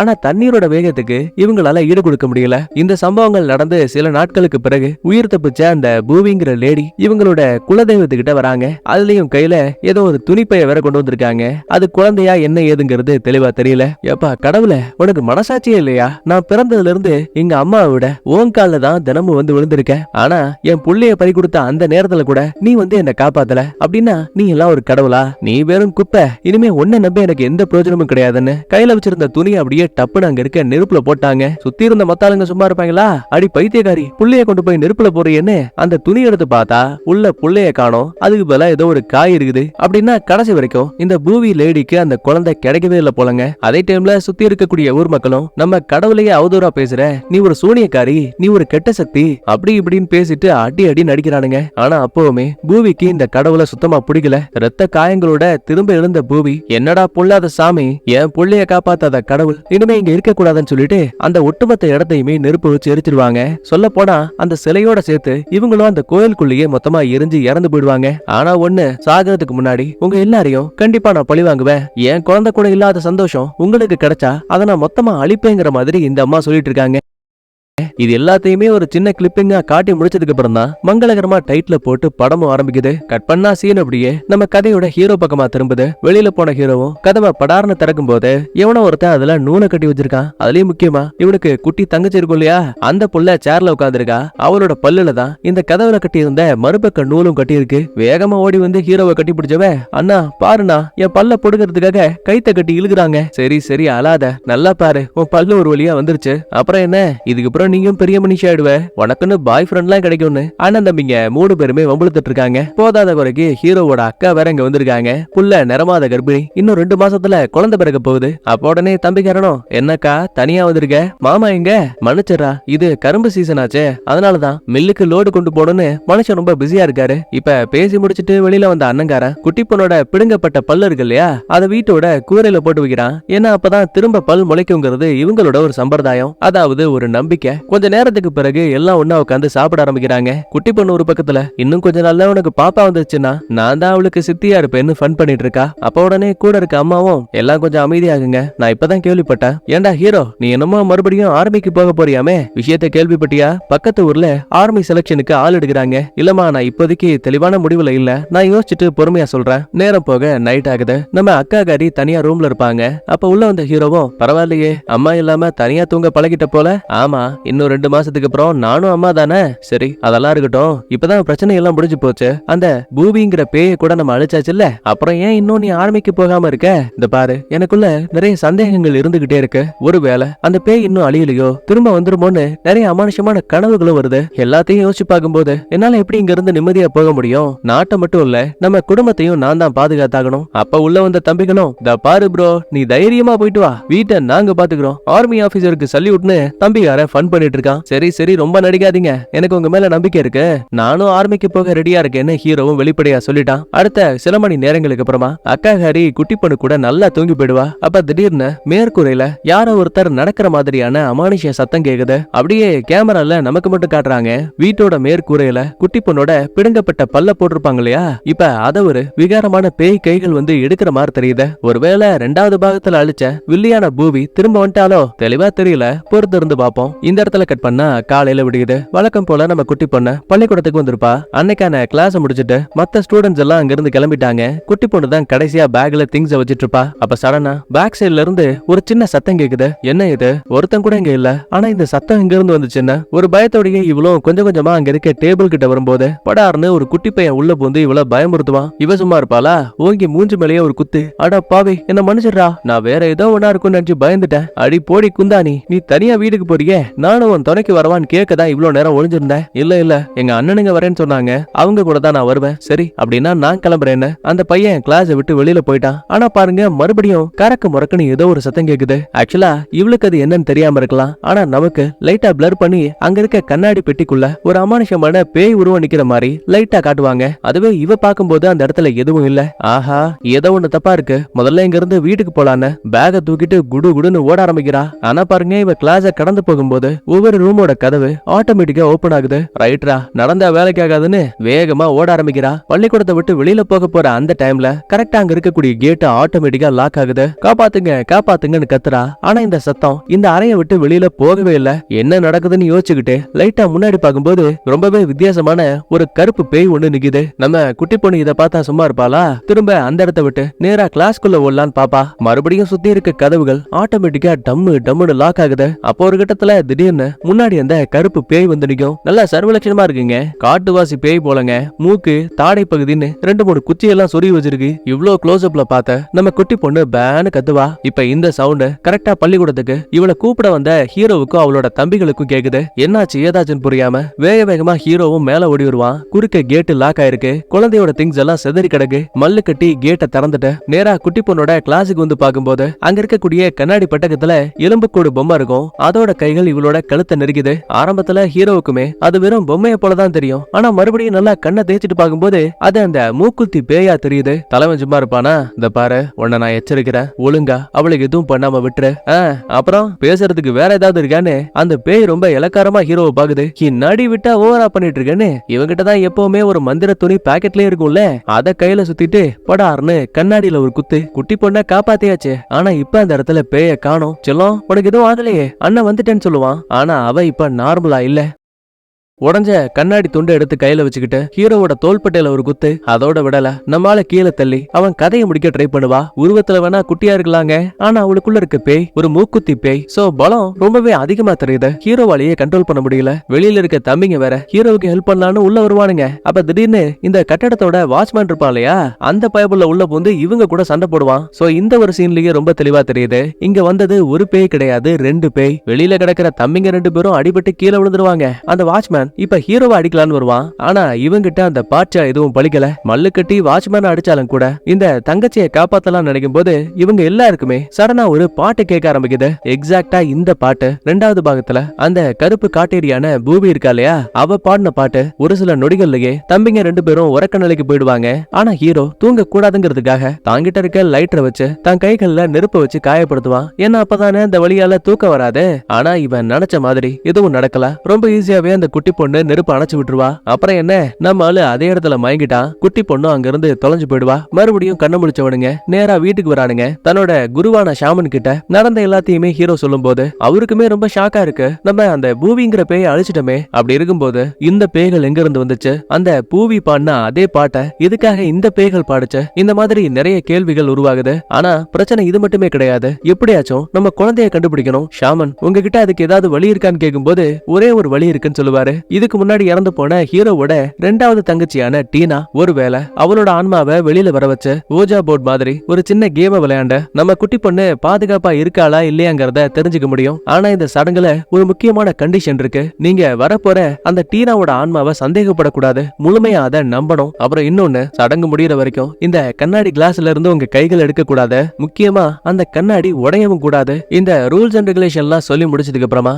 இந்த சடங்கு ஆரம்பிக்குது. கண்ணாடி கிளாஸ் மேல 4 பேருமே விரல வைக்கிறாங்க. டீனாவோட ஆன்மாவே இங்க வா, டீனாவோட ஆன்மாவே இங்க வா அப்படின்னு மந்திரங்களை சொல்லுவாங்க. இப்ப முதல் கேள்வி, நம்மளோட தங்கச்சிய ஒரு தீய ஆன்மா கடத்திட்டு போயிருச்சு. இப்ப நம்ம தங்கச்சி பாதுகாப்பா இருக்காளா? கிளாஸ் அப்படியே பொறுமையா நகர்ந்து ஆம் அப்படிங்கிற பதில கொடுக்குது. சரி, இப்ப அந்த குழந்தை எங்க இருக்குன்னு கேட்டா சோங் பியாங் அப்படின்னு ஒரு காட்டு பகுதியோட பேரை சொல்லுது. ஷாமன், உங்களுக்கு இந்த இடத்த பத்தி தெரியுமா? ரொம்ப நல்லாவே தெரியும். சோங் பியாங் அப்படின்னு சொல்லப்படக்கூடியது தீய சக்திகள் ஒண்ணு சேரக்கூடிய ஒரு இடம். ஆனா அந்த காட்டுக்குள்ள போன யாருமே திரும்ப வந்தது கிடையாதுன்னு ஒரு வரலாறு இருக்கு. இப்ப எல்லாம் நல்லா போயிட்டு இருக்க நேரம் பார்த்து ஹீரோவோட 2வது தம்பி இருக்கா இல்லையா, அந்த பைத்தியக்காரன் சும்மா இல்லாம ஏப்பா உண்மையாவே வந்தது டீனாங்கிறது உங்களுக்கு தெரியுமான்னு ஆன்மா மேல சந்தேகப்பட்டுட்டான். ஷாமனுக்கு சம கோவம். ஏண்டா உங்ககிட்ட தெளிவா தானடா சொன்னேன், எதுக்குடா இந்த கேள்வியை கேட்ட? போச்சு, ஏதோ ஒரு அசம்பாவிதம் நடக்க போகுதுன்னு சொல்லும் போதே அந்த கண்ணாடி கிளாஸ் அப்படியே வட்டமா கண்ணா அப்படின்னு சுத்த ஆரம்பிக்குது. டீனாவுக்கு ஏத்தி வச்சிருந்த விளக்கு அணைஞ்சு போகுது. இன்னும் தெளிவா சொல்ல போனா டீனாவோட ஆன்மா அங்க இருந்து போயிடுச்சு. அதே டைம்ல குட்டி பொண்ண தூக்கிட்டு போன மூக்குத்தி பேயோட ஆன்மா அந்த கிளாஸ கண்ட்ரோல் பண்ண ஆரம்பிக்குது. கண்ணா அப்படின்னு சுத்தும் போது ஹீரோவை தவிர எல்லாரோட கைகளுமே அந்த கிளாஸை விட்டு வெளியில வந்துரும். இவன் தன்னால முடிஞ்ச வரைக்கும் கிளாஸை விட்டு கையை எடுக்க கூடாதுன்னு தான் நினைப்பான். ஆனா ஒரு லிமிட்டுக்கு மேல கிளாஸும் உடைஞ்சிரும், நம்ம ஆளும் கையை எடுத்துருவான். அப்போ ஒரு சின்ன துண்டு இவன் கண் மேல படுற மாதிரி இருக்கேன்னு கையை வச்சு மறைச்சிட்டு மறுபடியும் கண்ணை திறந்து பார்த்தா இவன் ஒரு காட்டு பகுதிக்குள்ள இருக்கான். அட, நாம எப்படி இங்க வந்தோம்? இது என்ன இடம்னு புரியாம சுத்தி கவனிக்கும் போது அந்த இடத்துல ஒரு சின்ன குகை இருக்கு. போதாத குறைக்கு கையில துப்பாக்கியோட ஒரு சில ஜாப்பனீஸ் சோல்ஜர்ஸும் அங்க வராங்க. பயந்து போன ஹீரோ என்ன சுற்றாதீங்கன்னு கையை தூக்குவான். ஆனா பாருங்க, அந்த சோல்ஜர்ஸ்க்கு நம்ம ஹீரோ இங்க இருக்க விஷயமே தெளிவா தெரியல. அவனுங்க பாட்டுல திபு திபுன்னு அங்க இருக்க கேவுக்குள்ள வரானுங்க. பின்னாடியே ஹீரோவும் வந்து பாக்கும்போது ஏற்கனவே நிறைய ஜாப்பனீஸ் சோல்ஜர்ஸ் எல்லாம் இறந்து போயிருக்காங்க. ஆனா ஒரே ஒரு ஆள் மட்டும் ஒரு கம்பெனியை கவர் பண்ணிட்டு அதே இடத்துல உட்கார்ந்து இருக்காங்க. சோல்ஜர்ஸும் துப்பாக்கி முடையல, நீ யாரு, எதுக்காக என் ஆளுங்களை கொண்டன்னு மிரட்டுவானுங்க. ஆனா அந்த லேடி பெருசா பதிலே பேசல. குபே குபே குபேன்னு ஜாக்கி சான் மந்திரங்களை உச்சரிப்பாங்க. அடுத்த செகண்டே அந்த சோல்ஜர்ஸ் எல்லாம் தன்னைத்தானே சுட்டுக்கிட்டோம், கையில இருந்த வாளை வச்சு தன்னைத்தானே அறுத்துக்கிட்டோம் அதே இடத்துல இறந்து போயிடுவாங்க. ஹீரோ திரும்ப பார்க்கும்போது அங்க உட்கார்ந்துகிட்டு இருந்த உருவத்தையும் காணோம். உன்னோட சகோதரி உனக்கு உயிரோட வேணும்னா நீ என்ன தேடி கண்டுபிடிச்சு இங்க வா அப்படின்னு அந்த வாய்ஸ் கேக்குது. தலகால் புரியாம சுத்தி முத்தி பாப்பான். அப்ப திடீர்னு மறுபடியும் அந்த அமானுஷமான பெண்ணோட உருவம் முன்னாடி வந்து நிக்குது. பார்த்தா அது ஒரு தாய் கிழவி. ஒரு கோவத்துல ஹீரோ அந்த லேடி அட்டாக் பண்ணலான்னு பாப்பான். ஆனா அந்த அம்மா மந்திரத்தை உச்சரிச்சதுமே வலிப்பு வந்த மாதிரி நம்மால அதே இடத்துல சுருண்டு கீழே விழுந்துட்டான். நிஜ உலகத்திலயுமே நம்ம ஹீரோவுக்கு அந்த இம்பாக்ட் உருவாகுது. பக்கத்துல இருக்க ஷாமன் எப்படியாச்சும் நம்மளால காப்பாத்தணுமேன்னு தான் கழுத்துல இருக்க மந்திர டாலர் எடுத்து அப்படியே ஹீரோவோட கழுத்துல மாட்டுவாரு. இதுக்கப்புறம் தான் நம்ம ஹீரோ ஓரளவுக்கு நார்மல் ஆகுறான். அதுக்கப்புறம் கையில ஒரு கன்னு, மந்திர துணின்னு தேவையான திங்ஸ் எல்லாம் பேக் பண்ணிட்டு இருப்பான். உடனே நைனாவும் மவன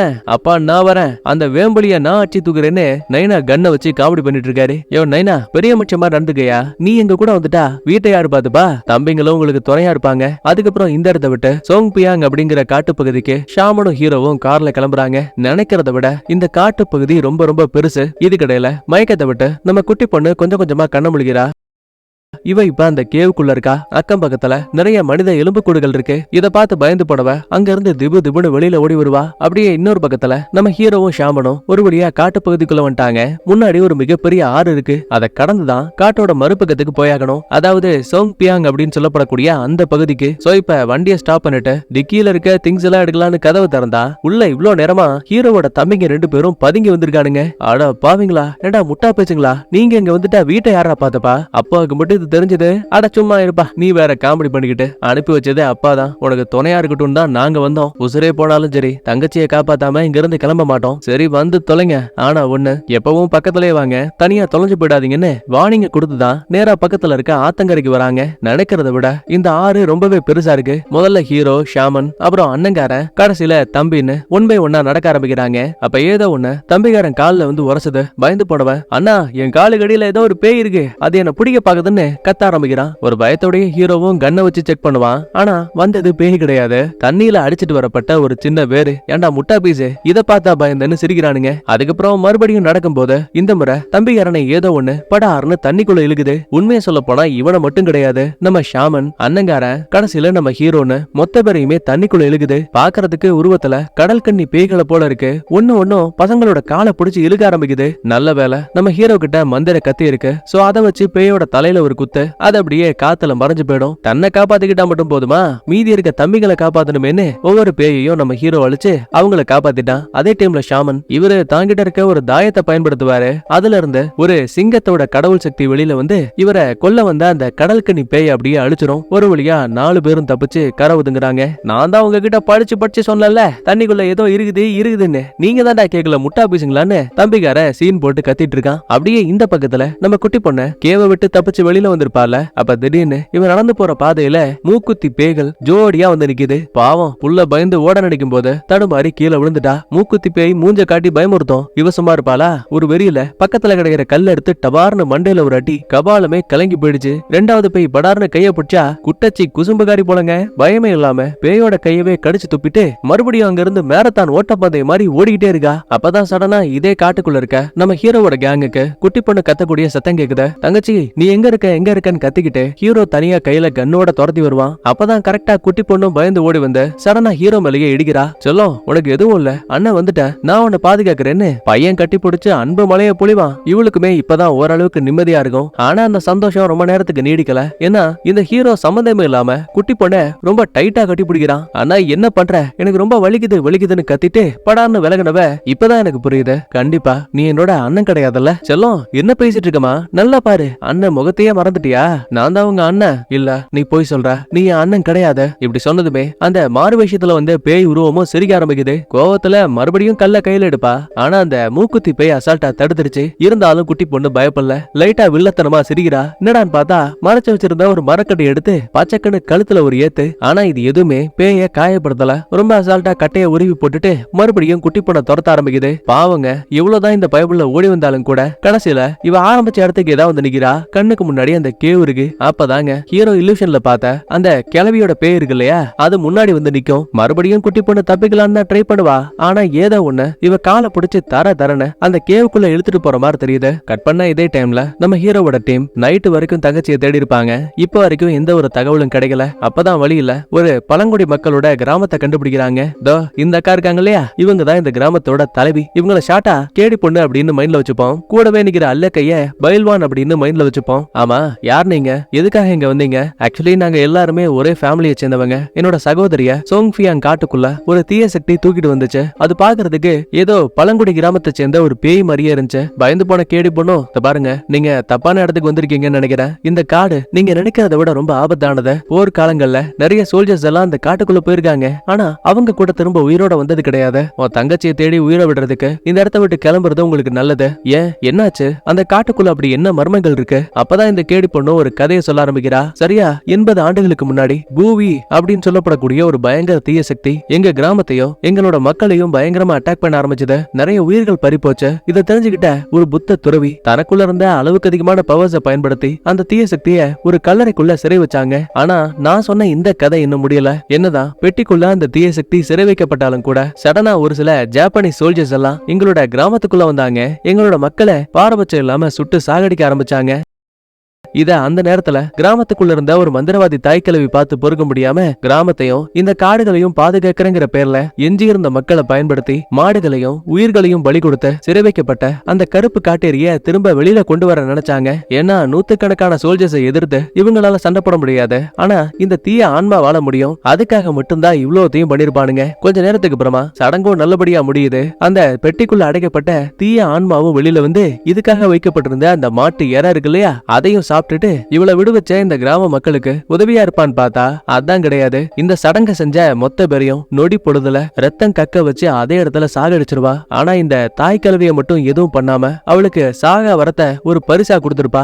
ஏன்னா இந்த பூவி அப்படிங்கிற பேய் இன்னும் இந்த உலகத்துல இருக்குன்னு மக்கள் நம்புறதுக்காக தான் இந்த கிளவிய ஒரு அடையாளமா விட்டுருப்பா. சோ இதுக்கப்புறம் தான் வெளியில வந்த அந்த கருப்பு காட்டேரி நம்ம ஹீரோவோட ஃபேமிலியை அட்டாக் பண்ணிருக்கோம். பதிலுக்கு நம்மளும் 2வது பாகத்துல அந்த அம்மாவோட நெத்தி பொட்டிலேயே ஒரு போர்டு போட்டு கருப்பு காட்டேரிய நரகத்துக்கு அனுப்பி வச்சிருப்பான். இந்த விஷயத்த கேடி பொண்ணுகிட்ட சொல்லும் போது ஒரு நிமிஷம் அவளாலேயே நம்ப முடியல. இந்த பாருங்க எங்களுக்கு நேரம் ரொம்ப கம்மியா இருக்கு, அந்த சோங்ஃபியாங் காட்டு பகுதிக்கு நான் எந்த சைடுல போகணும்னு கேட்பான். எலே முட்டாள் மாதிரி பேசாத, இரவு நேரம் இது பேய்கள் நடமாடக்கூடிய காடு. இப்ப உள்ள போனீங்க ஒரு சில நிமிஷங்கள் கூட உங்களால காட்டுக்குள்ள தாக்கு பிடிக்க முடியாது. மொத்த பேரும் இறந்து போயிடுவீங்க. அதனால இன்னைக்கு நைட்டு எங்களோட கூடாரங்கள்லயே ஓய்விடுங்க. காலையில விடிஞ்சதும் நாங்களே உங்களை அந்த இடத்துக்கு கூட்டிட்டு போறோம்னு மொத்த பேரையும் வீட்டுக்குள்ள கூப்பிடுவாங்க. ஒரு யோசனையோடய ஹீரோ அங்க இருக்க காட்டு பகுதியை பார்த்துட்டு இருப்பான். மீதி ஆளுங்க உள்ள போயிடுவாங்க. அப்ப திடீர்னு அண்ணா அண்ணான்னு இவனோட தங்கச்சி கத்தக்கூடிய சத்தம் கேக்குது. எப்படி இருந்தாலும் தங்கச்சி பாசம் இருக்கத்தானே செய்யும். சோ கேடி பொண்ணு சொன்ன எதையும் காது கொடுத்து கேட்காம வேக வேகமா காட்டுக்குள்ள ஓடி வரான். குட்டி பொண்ணு உருவத்திலேயே ஏதோ ஒண்ணு அங்கிட்டும் இங்கிட்டும் ஓடிட்டு இருக்கு. இவனுக்கு தெரியும் அது கண்டிப்பா தன்னோட தங்கச்சி கிடையாதுன்னு. இருந்தாலும் அந்த பேயை பிடிச்சு விசாரிச்சா கூட ஏதாவது தகவல் கிடைக்கும் இல்லையா? அதனாலதான் பின்னாடியே துரத்தி வந்தவன் ஒரு கல்லுக்கு பின்னாடி ஒளிஞ்சிருக்க கூடிய அந்த பேயை பிடிச்சிட்டான். உண்மையை சொல்ல, நீ யாரு, எதுக்காக இதெல்லாம் பண்ணிட்டு இருக்க, என் தங்கச்சி எங்க?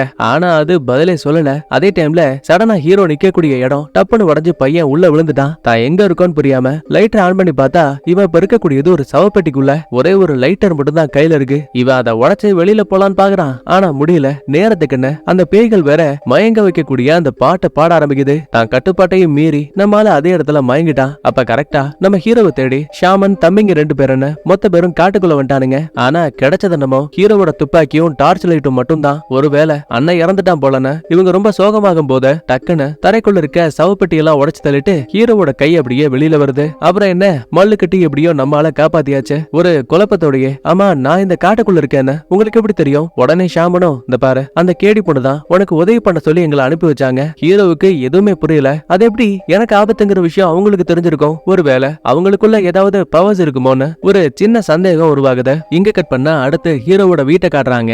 அக்காக்காரி தண்ணி ரூம்ல நல்லா தூங்கிட்டு இருக்கும் போது ஏதோ ஒரு அமானுஷ்யமான சத்தம் கேட்டு படார்னு கண்ண முழிக்கிறா. சுத்தி முத்தி கவனிக்கிறா. ஆனா அங்க யாரும் இல்ல. சரி இது நம்மளோட இல்லூஷனா இருக்கும் போலன்னு திரும்ப பெட்ல படுக்கும் போது பெட்டுக்கு மேல குட்டி பொண்ணு பேன மூஞ்ச காட்டினபடி நிக்கிறா. அக்காக்காரியும் பயங்கரமா கத்துவா. ஆனா இந்த சத்தம் வெளியில இருக்க யாருக்குமே கேட்கல. தங்கச்சியும் பேய் மாதிரி பக்கத்துல வரா. அட பயப்படாத, நீ கர்ப்பமா இருக்கல, இன்னும் 2 மாசத்துல இந்த குழந்தை வெளியில வரப்போகுது. ஆனா உள்ள இருக்குது பெண்ணா ஆனாங்கிறது உனக்கு தெரியுமா? கவலைப்படாத, அதுக்கான பதில நான் சொல்றேன்னு வயித்து அப்படியே நாக்க வச்சு நக்கிட்டு கண்டுபிடிச்சிட்டேன். உனக்கு பிறக்க போறது ஒரு ஆண் வாரிசு. ஆனா அந்த குழந்தைய நீ என்கிட்ட தான் ஒப்படைக்கணுங்குவா. பயந்து போன அக்காகாரி கையில துப்பாக்கி எடுக்கிறா. ஐயோ, உன்னால என்ன கொல்ல முடியாதுன்னு அந்த குட்டி பொண்ணு ரொம்ப அசால்ட்டா துப்பாக்கியோட தொலையில கைய வைக்கிறா. அக்காகாரி பயத்துல சுட்டேருவா. ஆனா பாக்கும்போது இப்ப அந்த இடத்துல யாரையும் காணோம். அங்க இருக்க கண்ணாடியில தோட்டா பதிஞ்சிருக்கு. கூடவே மறுபடியும் அந்த பேய்களோட பாட்டு சத்தம் கேக்குது. தன்னால முடிஞ்ச வரைக்கும் தன் கைய கடிச்சுக்கிட்டு தூங்க கூடாதுன்னு நினைப்பா. ஆனா அக்காவால கண்ட்ரோல் பண்ண முடியல. நல்லா அதே இடத்துல மயங்கி போயிடுவா. இதுக்கடையில கேடு பண்ண உதவியால நம்ம ஹீரோவோட கேங்கும் காட்டுக்குள்ள வந்துட்டாங்க. இதோ இந்த இடம் தான் எங்களோட எல்லை பகுதி. இங்க இருக்கக்கூடிய மணிகள் தான் தீய ஆன்மாக்கள் இந்த பகுதியை கடக்கும் போது பயங்கரமான சத்தத்தை எழுப்போம். அது மூலமா நாங்களும் எச்சரிக்கையா இருப்போம். ஒரு முக்கியமான விஷயம், இவ்வளவு நேரமா பயன்படுத்தின உங்களோட மந்திரங்கள் இந்த எல்லை பகுதியை தாண்டி எதுவும் வேலைக்காகாது. ஏன்னா இந்த காடுகள் பேய்களுக்கு சொந்தமானது. வேணும்னா உங்க பாதுகாப்புக்கு இந்த மணிகளை எடுத்து வச்சுக்கோங்க. ஆபத்து பக்கத்துல வரும்போது இந்த மணிகள் உங்களை எச்சரிக்கும். சரின்னு ஆளுக்கு ஒண்ணு எடுத்துக்கிட்டு அங்க இருந்து பொறுமையா நடக்க ஆரம்பிக்கிறாங்க. அப்ப குறிப்பிட்ட கொஞ்ச நேரத்திலேயே நம்ம தம்பிகாரனுக்கு குட்டி பொண்ணோட உருவம் தெரியுது. ஆனா பாப்பா இங்கதான் இருக்கான்னு சொல்லிட்டு முன்னாடி பாத்துட்டு மறுபடியும் பின்னாடி திரும்புவான் பாருங்க. இவனை தவிர மத்த யாருமே அங்க இல்ல. தனித்தனியா பிரிஞ்சுட்டாங்க. ஹீரோவோட கேங் தம்பிகாரனை தேடி காட்டுக்குள்ள வராங்க. ஆனா இந்த தம்பிகாரனுக்கு முன்னாடியோ அந்த தாய் கதவியோட உருவம் தெரியுது. பயத்துல துப்பாக்கி எடுத்து நீட்டுவான். ஆனா அந்த பேய் அங்க இங்கன்னு மறைஞ்சு ஆட்டம் காட்டிட்டு இருக்கு. ரைட்ரா, உசுருக்கு உத்தரவாதம் இல்லன்னு திபு திபுன்னு அங்க இருந்து ஓட ஆரம்பிக்கிறான். சைடு வாக்குல பார்த்தா அந்த கிளவியை இவனை துரத்தனபடியே வந்துட்டு இருக்கு. ஒரு கட்டத்துல திடீர்னு மூஞ்ச கொண்டாந்து பக்கத்துல காட்டும் பாருங்க. ஆம்புடுதாங்க பையன் அதே இடத்துல மயங்கிட்டான். சரி இங்கதான் இந்த பஞ்சாயத்துன்னு பார்த்தா இந்த பக்கத்துல நம்ம ஹீரோவோட கேங் தம்பியை துரத்தி வந்திருப்பாங்க. ஆனா அவங்களுக்கு கிடைச்சதோ அவங்கிட்ட இருந்த அந்த மணி மட்டும் தான். கூடவே காட்டுக்குள்ள இருந்த ஒரு அமானுஷமான குரங்குகள் கத்தக்கூடிய சத்தம் கேக்குது. அப்பதான் ஷாமனோ, இந்த பாரு இது எல்லாமே காட்டு வனக்குரங்கு பேய்கள். நம்மள மாதிரியான மனுஷங்களோட ரத்தம் தான் அதுக்கு சிறந்த உணவு. எல்லாரும் பாதுகாப்பா இருங்கன்னு ரவுண்ட கட்டி நிப்பானுங்க. வந்த அந்த குரங்கு ஜந்துக்களும் எல்லா இடங்கள்ல இருந்தும் அட்டாக் பண்ண ஆரம்பிக்குது. பிரச்சனை என்னன்னா தோட்டாக்களால சுட்டா கூட அந்த பேய்களுக்கு எதுவும் ஆகல. அப்பதான் ஷாமனோ நெருப்புக்கு அந்த பேய்கள் பயப்படும் சொல்லுவாரு. உடனே பயில்வான் நெருப்பு வச்சு ஒவ்வொரு பேய்களா அழிக்க ஆரம்பிக்கிறான். அதுல ஒரு பேய் நம்ம கேடி பண்ண அட்டாக் பண்ண வரும்போது சரியான நேரத்துக்கு உள்ள வந்த ஹீரோ அந்த பேய நெருப்பு வச்சு அழிச்சிட்டான். ஆனா கடைசியில இன்னும் ஒரு பேய் உயிரோட இருக்கு. தலைவன் சும்மா இருப்பானா? இவங்கிட்ட இருக்க மந்திர துணிய தன் கைகளை சுத்திட்டு நெருப்ப கையில பத்த வச்சுப்பான். ஜம்ப் பண்ணி அந்த பேய் வரும்போது ஓங்கி ஒரு குத்து. அவ்வளவுதான், நெருப்பு பட்டதும் போதும் அந்த சைத்தானுக்கே பச்சா அதே இடத்துல அழிஞ்சு போயிடும். ஒரு வழியா நம்ம ஆளுங்க எல்லாருமே தப்பிச்சாச்சு. ஆனா இந்த அண்ணங்காரன் இருக்கா இல்லையா, அவனுக்கு மட்டும் இந்த குரங்கால காயம்பட்டிருக்கும். சோ அத கழுவலாமேன்னு சொல்லிட்டு பக்கத்தால இருக்க ஒரு சின்ன ஓடைக்கு வந்திருப்பான். இவன் நேரத்துக்குன்னு இடுப்புல இருக்க மணியில இருந்து சத்தம் கேக்குது. ஆனா அதை பெருசா கண்டுக்காம மறுபடியும் அந்த ஓடையில கையை கழுவும் போது அந்த தண்ணீருக்குள்ள இருந்தே இந்த தம்பிகாரன் இருக்கா இல்லையா, அவனோட உடல் அப்படியே மிதக்க ஆரம்பிக்குது. ஐயோ தம்பி உனக்கு என்னாச்சு ஏதாச்சுன்னு கதற ஆரம்பிக்கிறான். அப்ப அந்த தம்பிகாரன் படார்னு கண்ண முழிக்க அவனோட கண்ணு ஃபுல்லாவே வெள்ளையா கிடக்கு. அப்புறம் என்ன, அண்ணங்காரனையும் அலேக்கா தண்ணிக்குள்ள இழுத்துட்டான். சத்தம் கேட்டு ஹீரோவும் மத்தாளுங்களும் வந்து பாப்பாங்க. ஆனா இந்த இடத்துல மணி மட்டும்தான் இருக்கு. அண்ணன் தம்பிங்க 2 பேரையுமே காணோம். ஷாமனும் சரி நேரத்தை வீணாக்க முடியாது, கண்டிப்பா உன்னோட பிரதர்ஸும் உன் தங்கச்சி கூட தான் இருப்பாங்கன்னு சொல்லிட்டு நேரா அந்த தாய் கிழவியோட கேவ் இருக்கு இல்லையா அந்த இடத்துக்கு வந்தாச்சு. அட எக்ஸாக்டா இதே இடத்த தான் நான் கனவுல பார்த்தேன்னு ஹீரோ சொல்லுவான். ஆக்சுவலி நினைக்கிறத விட இந்த கேவ் ரொம்ப பெருசு, அதனால 2 ஜோடியா பிரிஞ்சு ஆளுக்கு ஒரு பக்கத்துல அந்த தீய சக்தியை தேடி கிளம்புறாங்க. அப்ப பாருங்க சுவர் ஓவியங்கள்ல இதுக்கு முன்னாடி அந்த பூவி பேய சிறை வச்சாங்க இல்லையா அது சம்பந்தப்பட்ட ஒரு சில ஓவியங்கள் வரைஞ்சிருக்கு. என்னதான் அந்த புத்தகுரு இந்த பேயை அடைச்சு வச்சாலும் கூட அதோட நெத்தி பகுதியில வச்ச அந்த ஒரு மந்திர பொருள் என்னங்கிறது இங்க இருக்க யாருக்குமே தெரியல. சோ அது என்னவா இருக்குன்னு குழப்பத்தோடயே போயிட்டு இருப்பாங்க. ஒரு பக்கம் ஹீரோவுக்கும் கேடி பொண்ணுக்கும் முன்னாடி ஒரு மிகப்பெரிய ராட்சச ருத்ர நாகம் ஒண்ணு வருது. துப்பாக்கியை வச்சு சுட்டாலும் அதுக்கு எதுவுமே ஆகல. மறைஞ்சு இவங்களை அட்டாக் பண்ண பாக்குது. கரெக்டா தலைய வெளியில நீட்டுற நேரம் பார்த்து நம்ம ஹீரோ அதோட தலையவே துண்டா வெட்டிட்டான். சரி இறந்திருக்குன்னு பார்த்தா அதுவும் கிடையாது. அந்த காட்டுவாசி பேய் இருக்கு இல்லையா அது இப்ப அந்த வெட்டப்பட்ட பாம்போட தலையா உருமாறுதுங்க. போதாத குறைக்கு அதோட கூட்டாளி பேயும் இங்க வந்துருச்சு. ரெண்டுமே பாம்பா இருக்குது. இருந்தாலும் அந்த தலையவும் வெட்டி தள்ளிட்டு 2 பேரும் அங்க இருந்து ஓடிட்டாங்க. இன்னொரு பக்கத்துல நம்ம ஷாமனும் பைல்வானும் நடந்து போயிட்டு இருப்பாங்க. அப்ப ஏற்கனவே இந்த பேய்களால இறந்து போன ஒரு சில ஜாப்பனீஸ் சோல்ஜர்ஸ் இருப்பாங்க இல்லையா அந்த பயலுங்க ஜாம்பி மாதிரி உயிரோட வந்து இவங்களை கொல்ல பாக்குறானுங்க. எவ்வளவு அடிச்சாலுமே அந்த பயலுங்களுக்கு எதுவும் ஆகல. அப்பதான் நம்ம ஷாமனுக்கு டக்குன்னு ஒரு விஷயம் கிளிக் ஆகுது. சுவர் ஓவியங்கள்ல புத்தகுரு ஏதோ ஒரு பொருளை அந்த பேயோட நெத்தியில வச்சு அதுக்கப்புறம் தான் அடக்கம் பண்ணிருப்பார்ல. லைட்டா அந்த டிராயிங் இந்த மணியை போலவே இருந்திருக்கும். ஒருவேளை இதுதான் அந்த புனித பொருளா இருக்குமோன்னு கைய மடக்கி பிடிச்சு மணியோட சேர்த்து ஒரு குத்து விடுவாரு பாருங்க. இவங்களை கொல்ல வந்த அந்த ஜாம்பி பயலுங்க அதே இடத்துல அழிஞ்சு போயிடுவானுங்க. சோ இதுதான் அந்த புனித பொருளுங்கிறது நம்மளுக்கு தெரிஞ்சு போச்சு. அதே டைம்ல ஹீரோ தன்னோட அக்கா தங்கச்சி தம்பிங்கன்னு எல்லாரையும் கட்டி போட்டிருக்க விஷயத்த கண்டுபிடிச்சிட்டான். அவசரமா அவங்கள காப்பாத்தும் போது கொஞ்சம் கொஞ்சமா கண்ண முழிச்சு பாக்குறானுங்க. எல்லாருமே ஹீரோ தான் வந்திருக்கான் நம்பினாலும் கூட தங்கச்சிக்காரிக்கு மட்டும் ஒரு பயம் இருந்துகிட்டே இருக்கு. ஒருவேளை வந்தது பேயா இருக்குமோன்னு. செல்லம் பயப்படாத, நான் தான் உன்னை எதுவும் பண்ண மாட்டேன் இப்படி எல்லாம் சொன்னதுக்கு அப்புறம் தான் அந்த பயபுள்ள ஓரளவுக்கு அமைதியாகிறா. சரி டைம் ஆயிடுச்சுல முதல்ல வாங்க உங்களை பாதுகாப்பா வைக்கணும்னு இந்த இடத்தை விட்டு வெளியில போக கைய பிடிச்சு இழுக்கும் போது குட்டி பொண்ணு வராம ஹீரோவை பார்த்து சிரிக்கிறா. என்னன்னு பார்த்தா இப்பதான் புரியுது இந்த குட்டி பொண்ணு உடம்புக்குள்ளதான் அந்த காட்டுவாசி பொண்ணோட பேய் இருக்கு. இன்னொரு பேய் அந்த அண்ணங்கார உடம்புல இருக்கு. படாருன்னு ஹீரோவோட மண்டையில ஒரு அடிய போட அதே இடத்துல மயங்கிட்டான். கண்ண முழிச்சா நம்மால தொங்க விட்டுருக்கானுங்க. ஏ தாய் கிழவி என்ன பண்ணிட்டு இருக்கானே, இந்த கிராமமும் இந்த காடும் உனக்கு தானே சொந்தம். அப்படி இருக்கும்போது ஆபத்துன்னு தெரிஞ்சோம் எதுக்காக அந்த பேயை விடுவிச்ச? எனக்கு புரியாத விஷயமே. பூவின்னு சொல்லப்படக்கூடிய அந்த வில்லிய நான் ஏற்கனவே அழிச்சிட்டேன். அப்புறம் இருந்தும் எதுக்காக இது எல்லாத்தையும் பண்ணிட்டு இருக்க? பதிலே பேசாம அந்த கிழவி ஒரு கத்தி எடுத்து இடுப்ப பார்த்து இறங்குறா. பல்ல கடிச்சுக்கிட்டு வலிய பொறுத்துட்டு இருக்க. இங்கதான் இந்த கிழவி ஒரு பெரிய குண்டை தூக்கி போடுவா. இத பாரு, நான் உன்னையும் உன் குடும்பத்தையும் இங்க கொண்டு வந்தது அந்த பூவிய அழிச்சதுக்காக நினைக்கிறியா? கிடையவே கிடையாது. சொல்ல போனா நீ அவளை நிரந்தரமா அழிக்கல. நரகத்துக்குள்ள அவளுக்கு சின்ன தூக்கத்தை கொடுத்திருக்க. ஆனா உனக்கே தெரியாத ஒரு விஷயம் இருக்கு. என்னால திரும்ப அவளுக்கு விடுதலை கொடுக்க முடியும். ஆனா வெளியில வரும்போது அவளுக்கு சொந்தமான ஒரு உடல் தேவை. அதுக்காக தான் இந்த பல்ல எடுத்துட்டு வந்தேன்னு குட்டி பொண்ண பாக்குறா. அப்படின்னா இந்த குட்டி பொண்ணு உடம்புக்குள்ளதான் பூவியோட பேய அனுப்ப போறா. அது மட்டும் கிடையாது, இதுக்கு முன்னாடி சிறை வச்ச ஆளோட ரத்தம் தேவையா? இதுக்கு முன்னாடி அந்த வில்லிய அழிச்சது யாரு? நம்ம ஹீரோ தானே. அதனாலதான் இவனை பிளான் பண்ணி இங்க கொண்டு வந்திருக்கா. சொருகப்பட்ட கத்திய வெளியில எடுத்ததும் போதும் பொலன்னு ரத்தம் ஊத்திட்டு இருக்கு. அந்த ரத்தத்தோட குட்டி பொண்ணோட பல்லையும் தூக்கி போட்டு சடங்குக்கு முக்கியமான இன்னொரு பொருள் தேவை. எந்த ஒரு தப்பும் பண்ணாத ஒரு மென்மையான உயிர். சரி யார பத்தி பேசுறான்னு பார்த்தா அது ஹீரோவோட அக்கா வயித்துக்குள்ள இருக்க குழந்தை. வேணா இப்படி எல்லாம் பண்ணாதன்னு ஹீரோ ஒரு பக்கத்துல கத்துறான் கதறான். ஆனா அந்த கிழவி எனக்கு சாகா வரத்தை கொடுத்தது அந்த தீய சக்தியான வில்லி. ஆரம்பத்துல நானும் அவளோட கோபம் எல்லாம் தப்புன்னு நினைச்சேன். ஆனா அப்புறம் தான் புரிஞ்சது போர் இந்த உலகத்துல எப்பவுமே நிக்க போறது கிடையாது. நான் பிறந்த இடத்தை பாதுகாக்க வேண்டியது என்னோட கடமை. அதுக்காக என் உயிர் போனாலும் பரவாயில்ல, எவன் உயிர் போனாலும் பரவாயில்லன்னு இந்த பைபிள்ல ஹீரோவோட ரத்தத்தை அங்க இருக்க ஒரு குடுவைக்குள்ள ஊத்துனதுமே நரகத்தோட கதவுகள் திறகுது. வில்லியோட உருவம் அந்த நரகத்தை விட்டு கிட்டத்தட்ட வெளியில வர போற நேரம் பார்த்து இந்த பக்கத்துல தாய் கிழவி கத்திய வச்சு குழந்தைய வெளியில எடுக்க பாக்குறா. நல்ல வேலைங்க, சரியான டைம்ல தனியா பிரிஞ்சிருந்த ஷாமனும் பைல்வானும் இங்க வந்துட்டாங்க. துப்பாக்கி வச்சு தாய் கிழவி கையில ஒரு ஷாட். ஹீரோவை வேற காப்பாத்தி விட்டாங்க. ஆனா மீதி இருக்க அந்த பேய் பயபுள்ளைங்க சும்மா இல்லாம குழந்தைய வெளியில எடுக்க ட்ரை பண்ணுவாங்க. நல்ல வேலை கேடி பொண்ணும் பைல்வானும் தான் நம்ம ஆளுங்களுக்கு நிறைய ஹெல்ப் பண்ணுவாங்க. அப்ப ஒரு கட்டத்துல மறைஞ்சிருந்த பேய்கள்ல ஒண்ணு நம்ம பைல்வானோட கழுத்தையே அறுத்து விட்டுரும். அதோட விடல கேடி பொண்ணோட வயிற்றுலயும் கத்தி இறக்கிட்டானுங்க. 2 பேரும் அதே இடத்துலயே இறந்து டக்குன்னு மறைஞ்சு போயிடுவாங்க. இங்க என்ன நடக்குதுன்னு ஹீரோவுக்கு ஒண்ணும் புரியல. போதாத குறைக்கு இங்க நடந்த கலவரத்துல ஹீரோவோட அக்காவுக்கு பிரசவ வலி வேற. எப்படியோ மல்லு கட்டி நல்லபடியா குழந்தையவும் பெத்தெடுத்துட்டா. அது ஒரு ஆண் குழந்தை. ஆனா இவங்க சந்தோஷப்படக்கூடிய இந்த சின்ன கேப்ல இறந்து போனதா நினைச்ச அந்த தாய் கிழவி தான் உயிரை மொத்தமா அந்த நரகத்தோட வாசல் இருக்கு இல்லையா அதுக்கு அர்ப்பணிச்சு அடைபட்டு கிடந்த இந்த வில்லிக்கு விடுதலை கொடுத்துட்டா. வெளியில வந்தவ அந்த கிழவியோட உடலையே தனக்கு சொந்தமாக்கிட்டா. முதல் வேலையா நம்ம ஷாமன் வயித்துல ஓட்டைய போட்டா. அந்த மனுஷன் ரத்த வெள்ளத்துல சுருண்டு விழுந்துட்டாரு. ஆனா சாகறதுக்கு முன்னாடி நாம கொண்டு கொண்டு வந்த மணிகள் இருக்கு இல்லையா, அதுக்குள்ளதான் இந்த பேய்களை அழிக்கிறதுக்கான பவர் இருக்குன்னு சொல்லிட்டு மயங்கி இருப்பாரு. ஹீரோ சும்மா இல்லாம உன்னை எத்தனை தடவை கொல்றதுன்னு கையில கத்தியோட சண்டைக்கு போவான். ஆனா அவ கைய நீட்டினதும் போதும் ஹீரோ அண்ணன் தம்பின்னு மொத்த பேரும் சுருண்டு அதே இடத்துல மயங்க ஆரம்பிக்கிறாங்க. அப்பதான் இறந்து போனதா நினைச்சேன் நம்ம கேடி பொண்ணும் பயில்வானும் முன்னாடி வராங்க. என்னடான்னு பார்த்தா இங்கதான் கதையில இன்னொரு ட்விஸ்ட். அடியே கருப்பு காட்டேரி, நாங்க ஏற்கனவே உன்னோட கையால இறந்து போன இந்த காட்டுவாசி மக்கள் தான் இத்தனை வருஷங்களா நல்ல ஆன்மாக்களா இந்த இடத்துல வாழ்ந்துட்டு இருக்கோம். அப்படி பார்க்கும்போது ஒரு ஆன்மாவை உன்னால அவ்வளவு சீக்கிரம் கொல்ல முடியாது, அதையும் தான் பாக்கலான்னு அந்த கருப்பு காட்டேரி பயில்வானோட ஆன்மாவையே அழிக்க ஆரம்பிக்குது. உடனே கேடி பொண்ணும், டே ஹீரோ ரொம்ப யோசிக்காத, ஒரு தாயோட நீர்கூட தண்ணி அது ரொம்ப புனிதமானது, அதை வச்சு கூட இந்த வில்லியை அழிக்க முடியும்னு சொல்லுவா. உடனே கத்திய நல்லா அந்த தண்ணியில தேய்ச்சிட்டு ஓடி வந்து டப்புன்னு வில்லிக்கு ஒரு ஏத்து. ஷாமன் சாகிறதுக்கு முன்னாடி நம்ம கொண்டு வந்த அந்த மணிக்குள்ள ஒரு திரவம் இருக்கு, அதுதான் இந்த பேய்களை அழிக்கிறதுக்கான மருந்துன்னு சொல்லுவார் இல்லையா. சோ அதை ஞாபகம் வச்சுக்கிட்டு இவன் அந்த மணியை கையில எடுத்து வச்சுப்பான். துப்பாக்கி எடுத்து கரெக்டா அந்த மணியோட சேர்த்து வில்லியோட நெத்தி பொட்டுல ஒரு ஷாட். அவளுக்குள்ள இருந்த பவர்ஸ் எல்லாமே கொஞ்சம் கொஞ்சமா கம்மி ஆயிடுச்சு. இங்கதான் கேடி பொண்ணும் நரகத்தோட கதவுகள் மூடுறதுக்குள்ள நீ எவ்வளவு உள்ள தள்ளியாகணும். உடனே கையில ஒரு கத்தியோட திபு திபுன்னு ஓடி வந்தவன் அங்க இருக்க தண்ணிக்குள்ள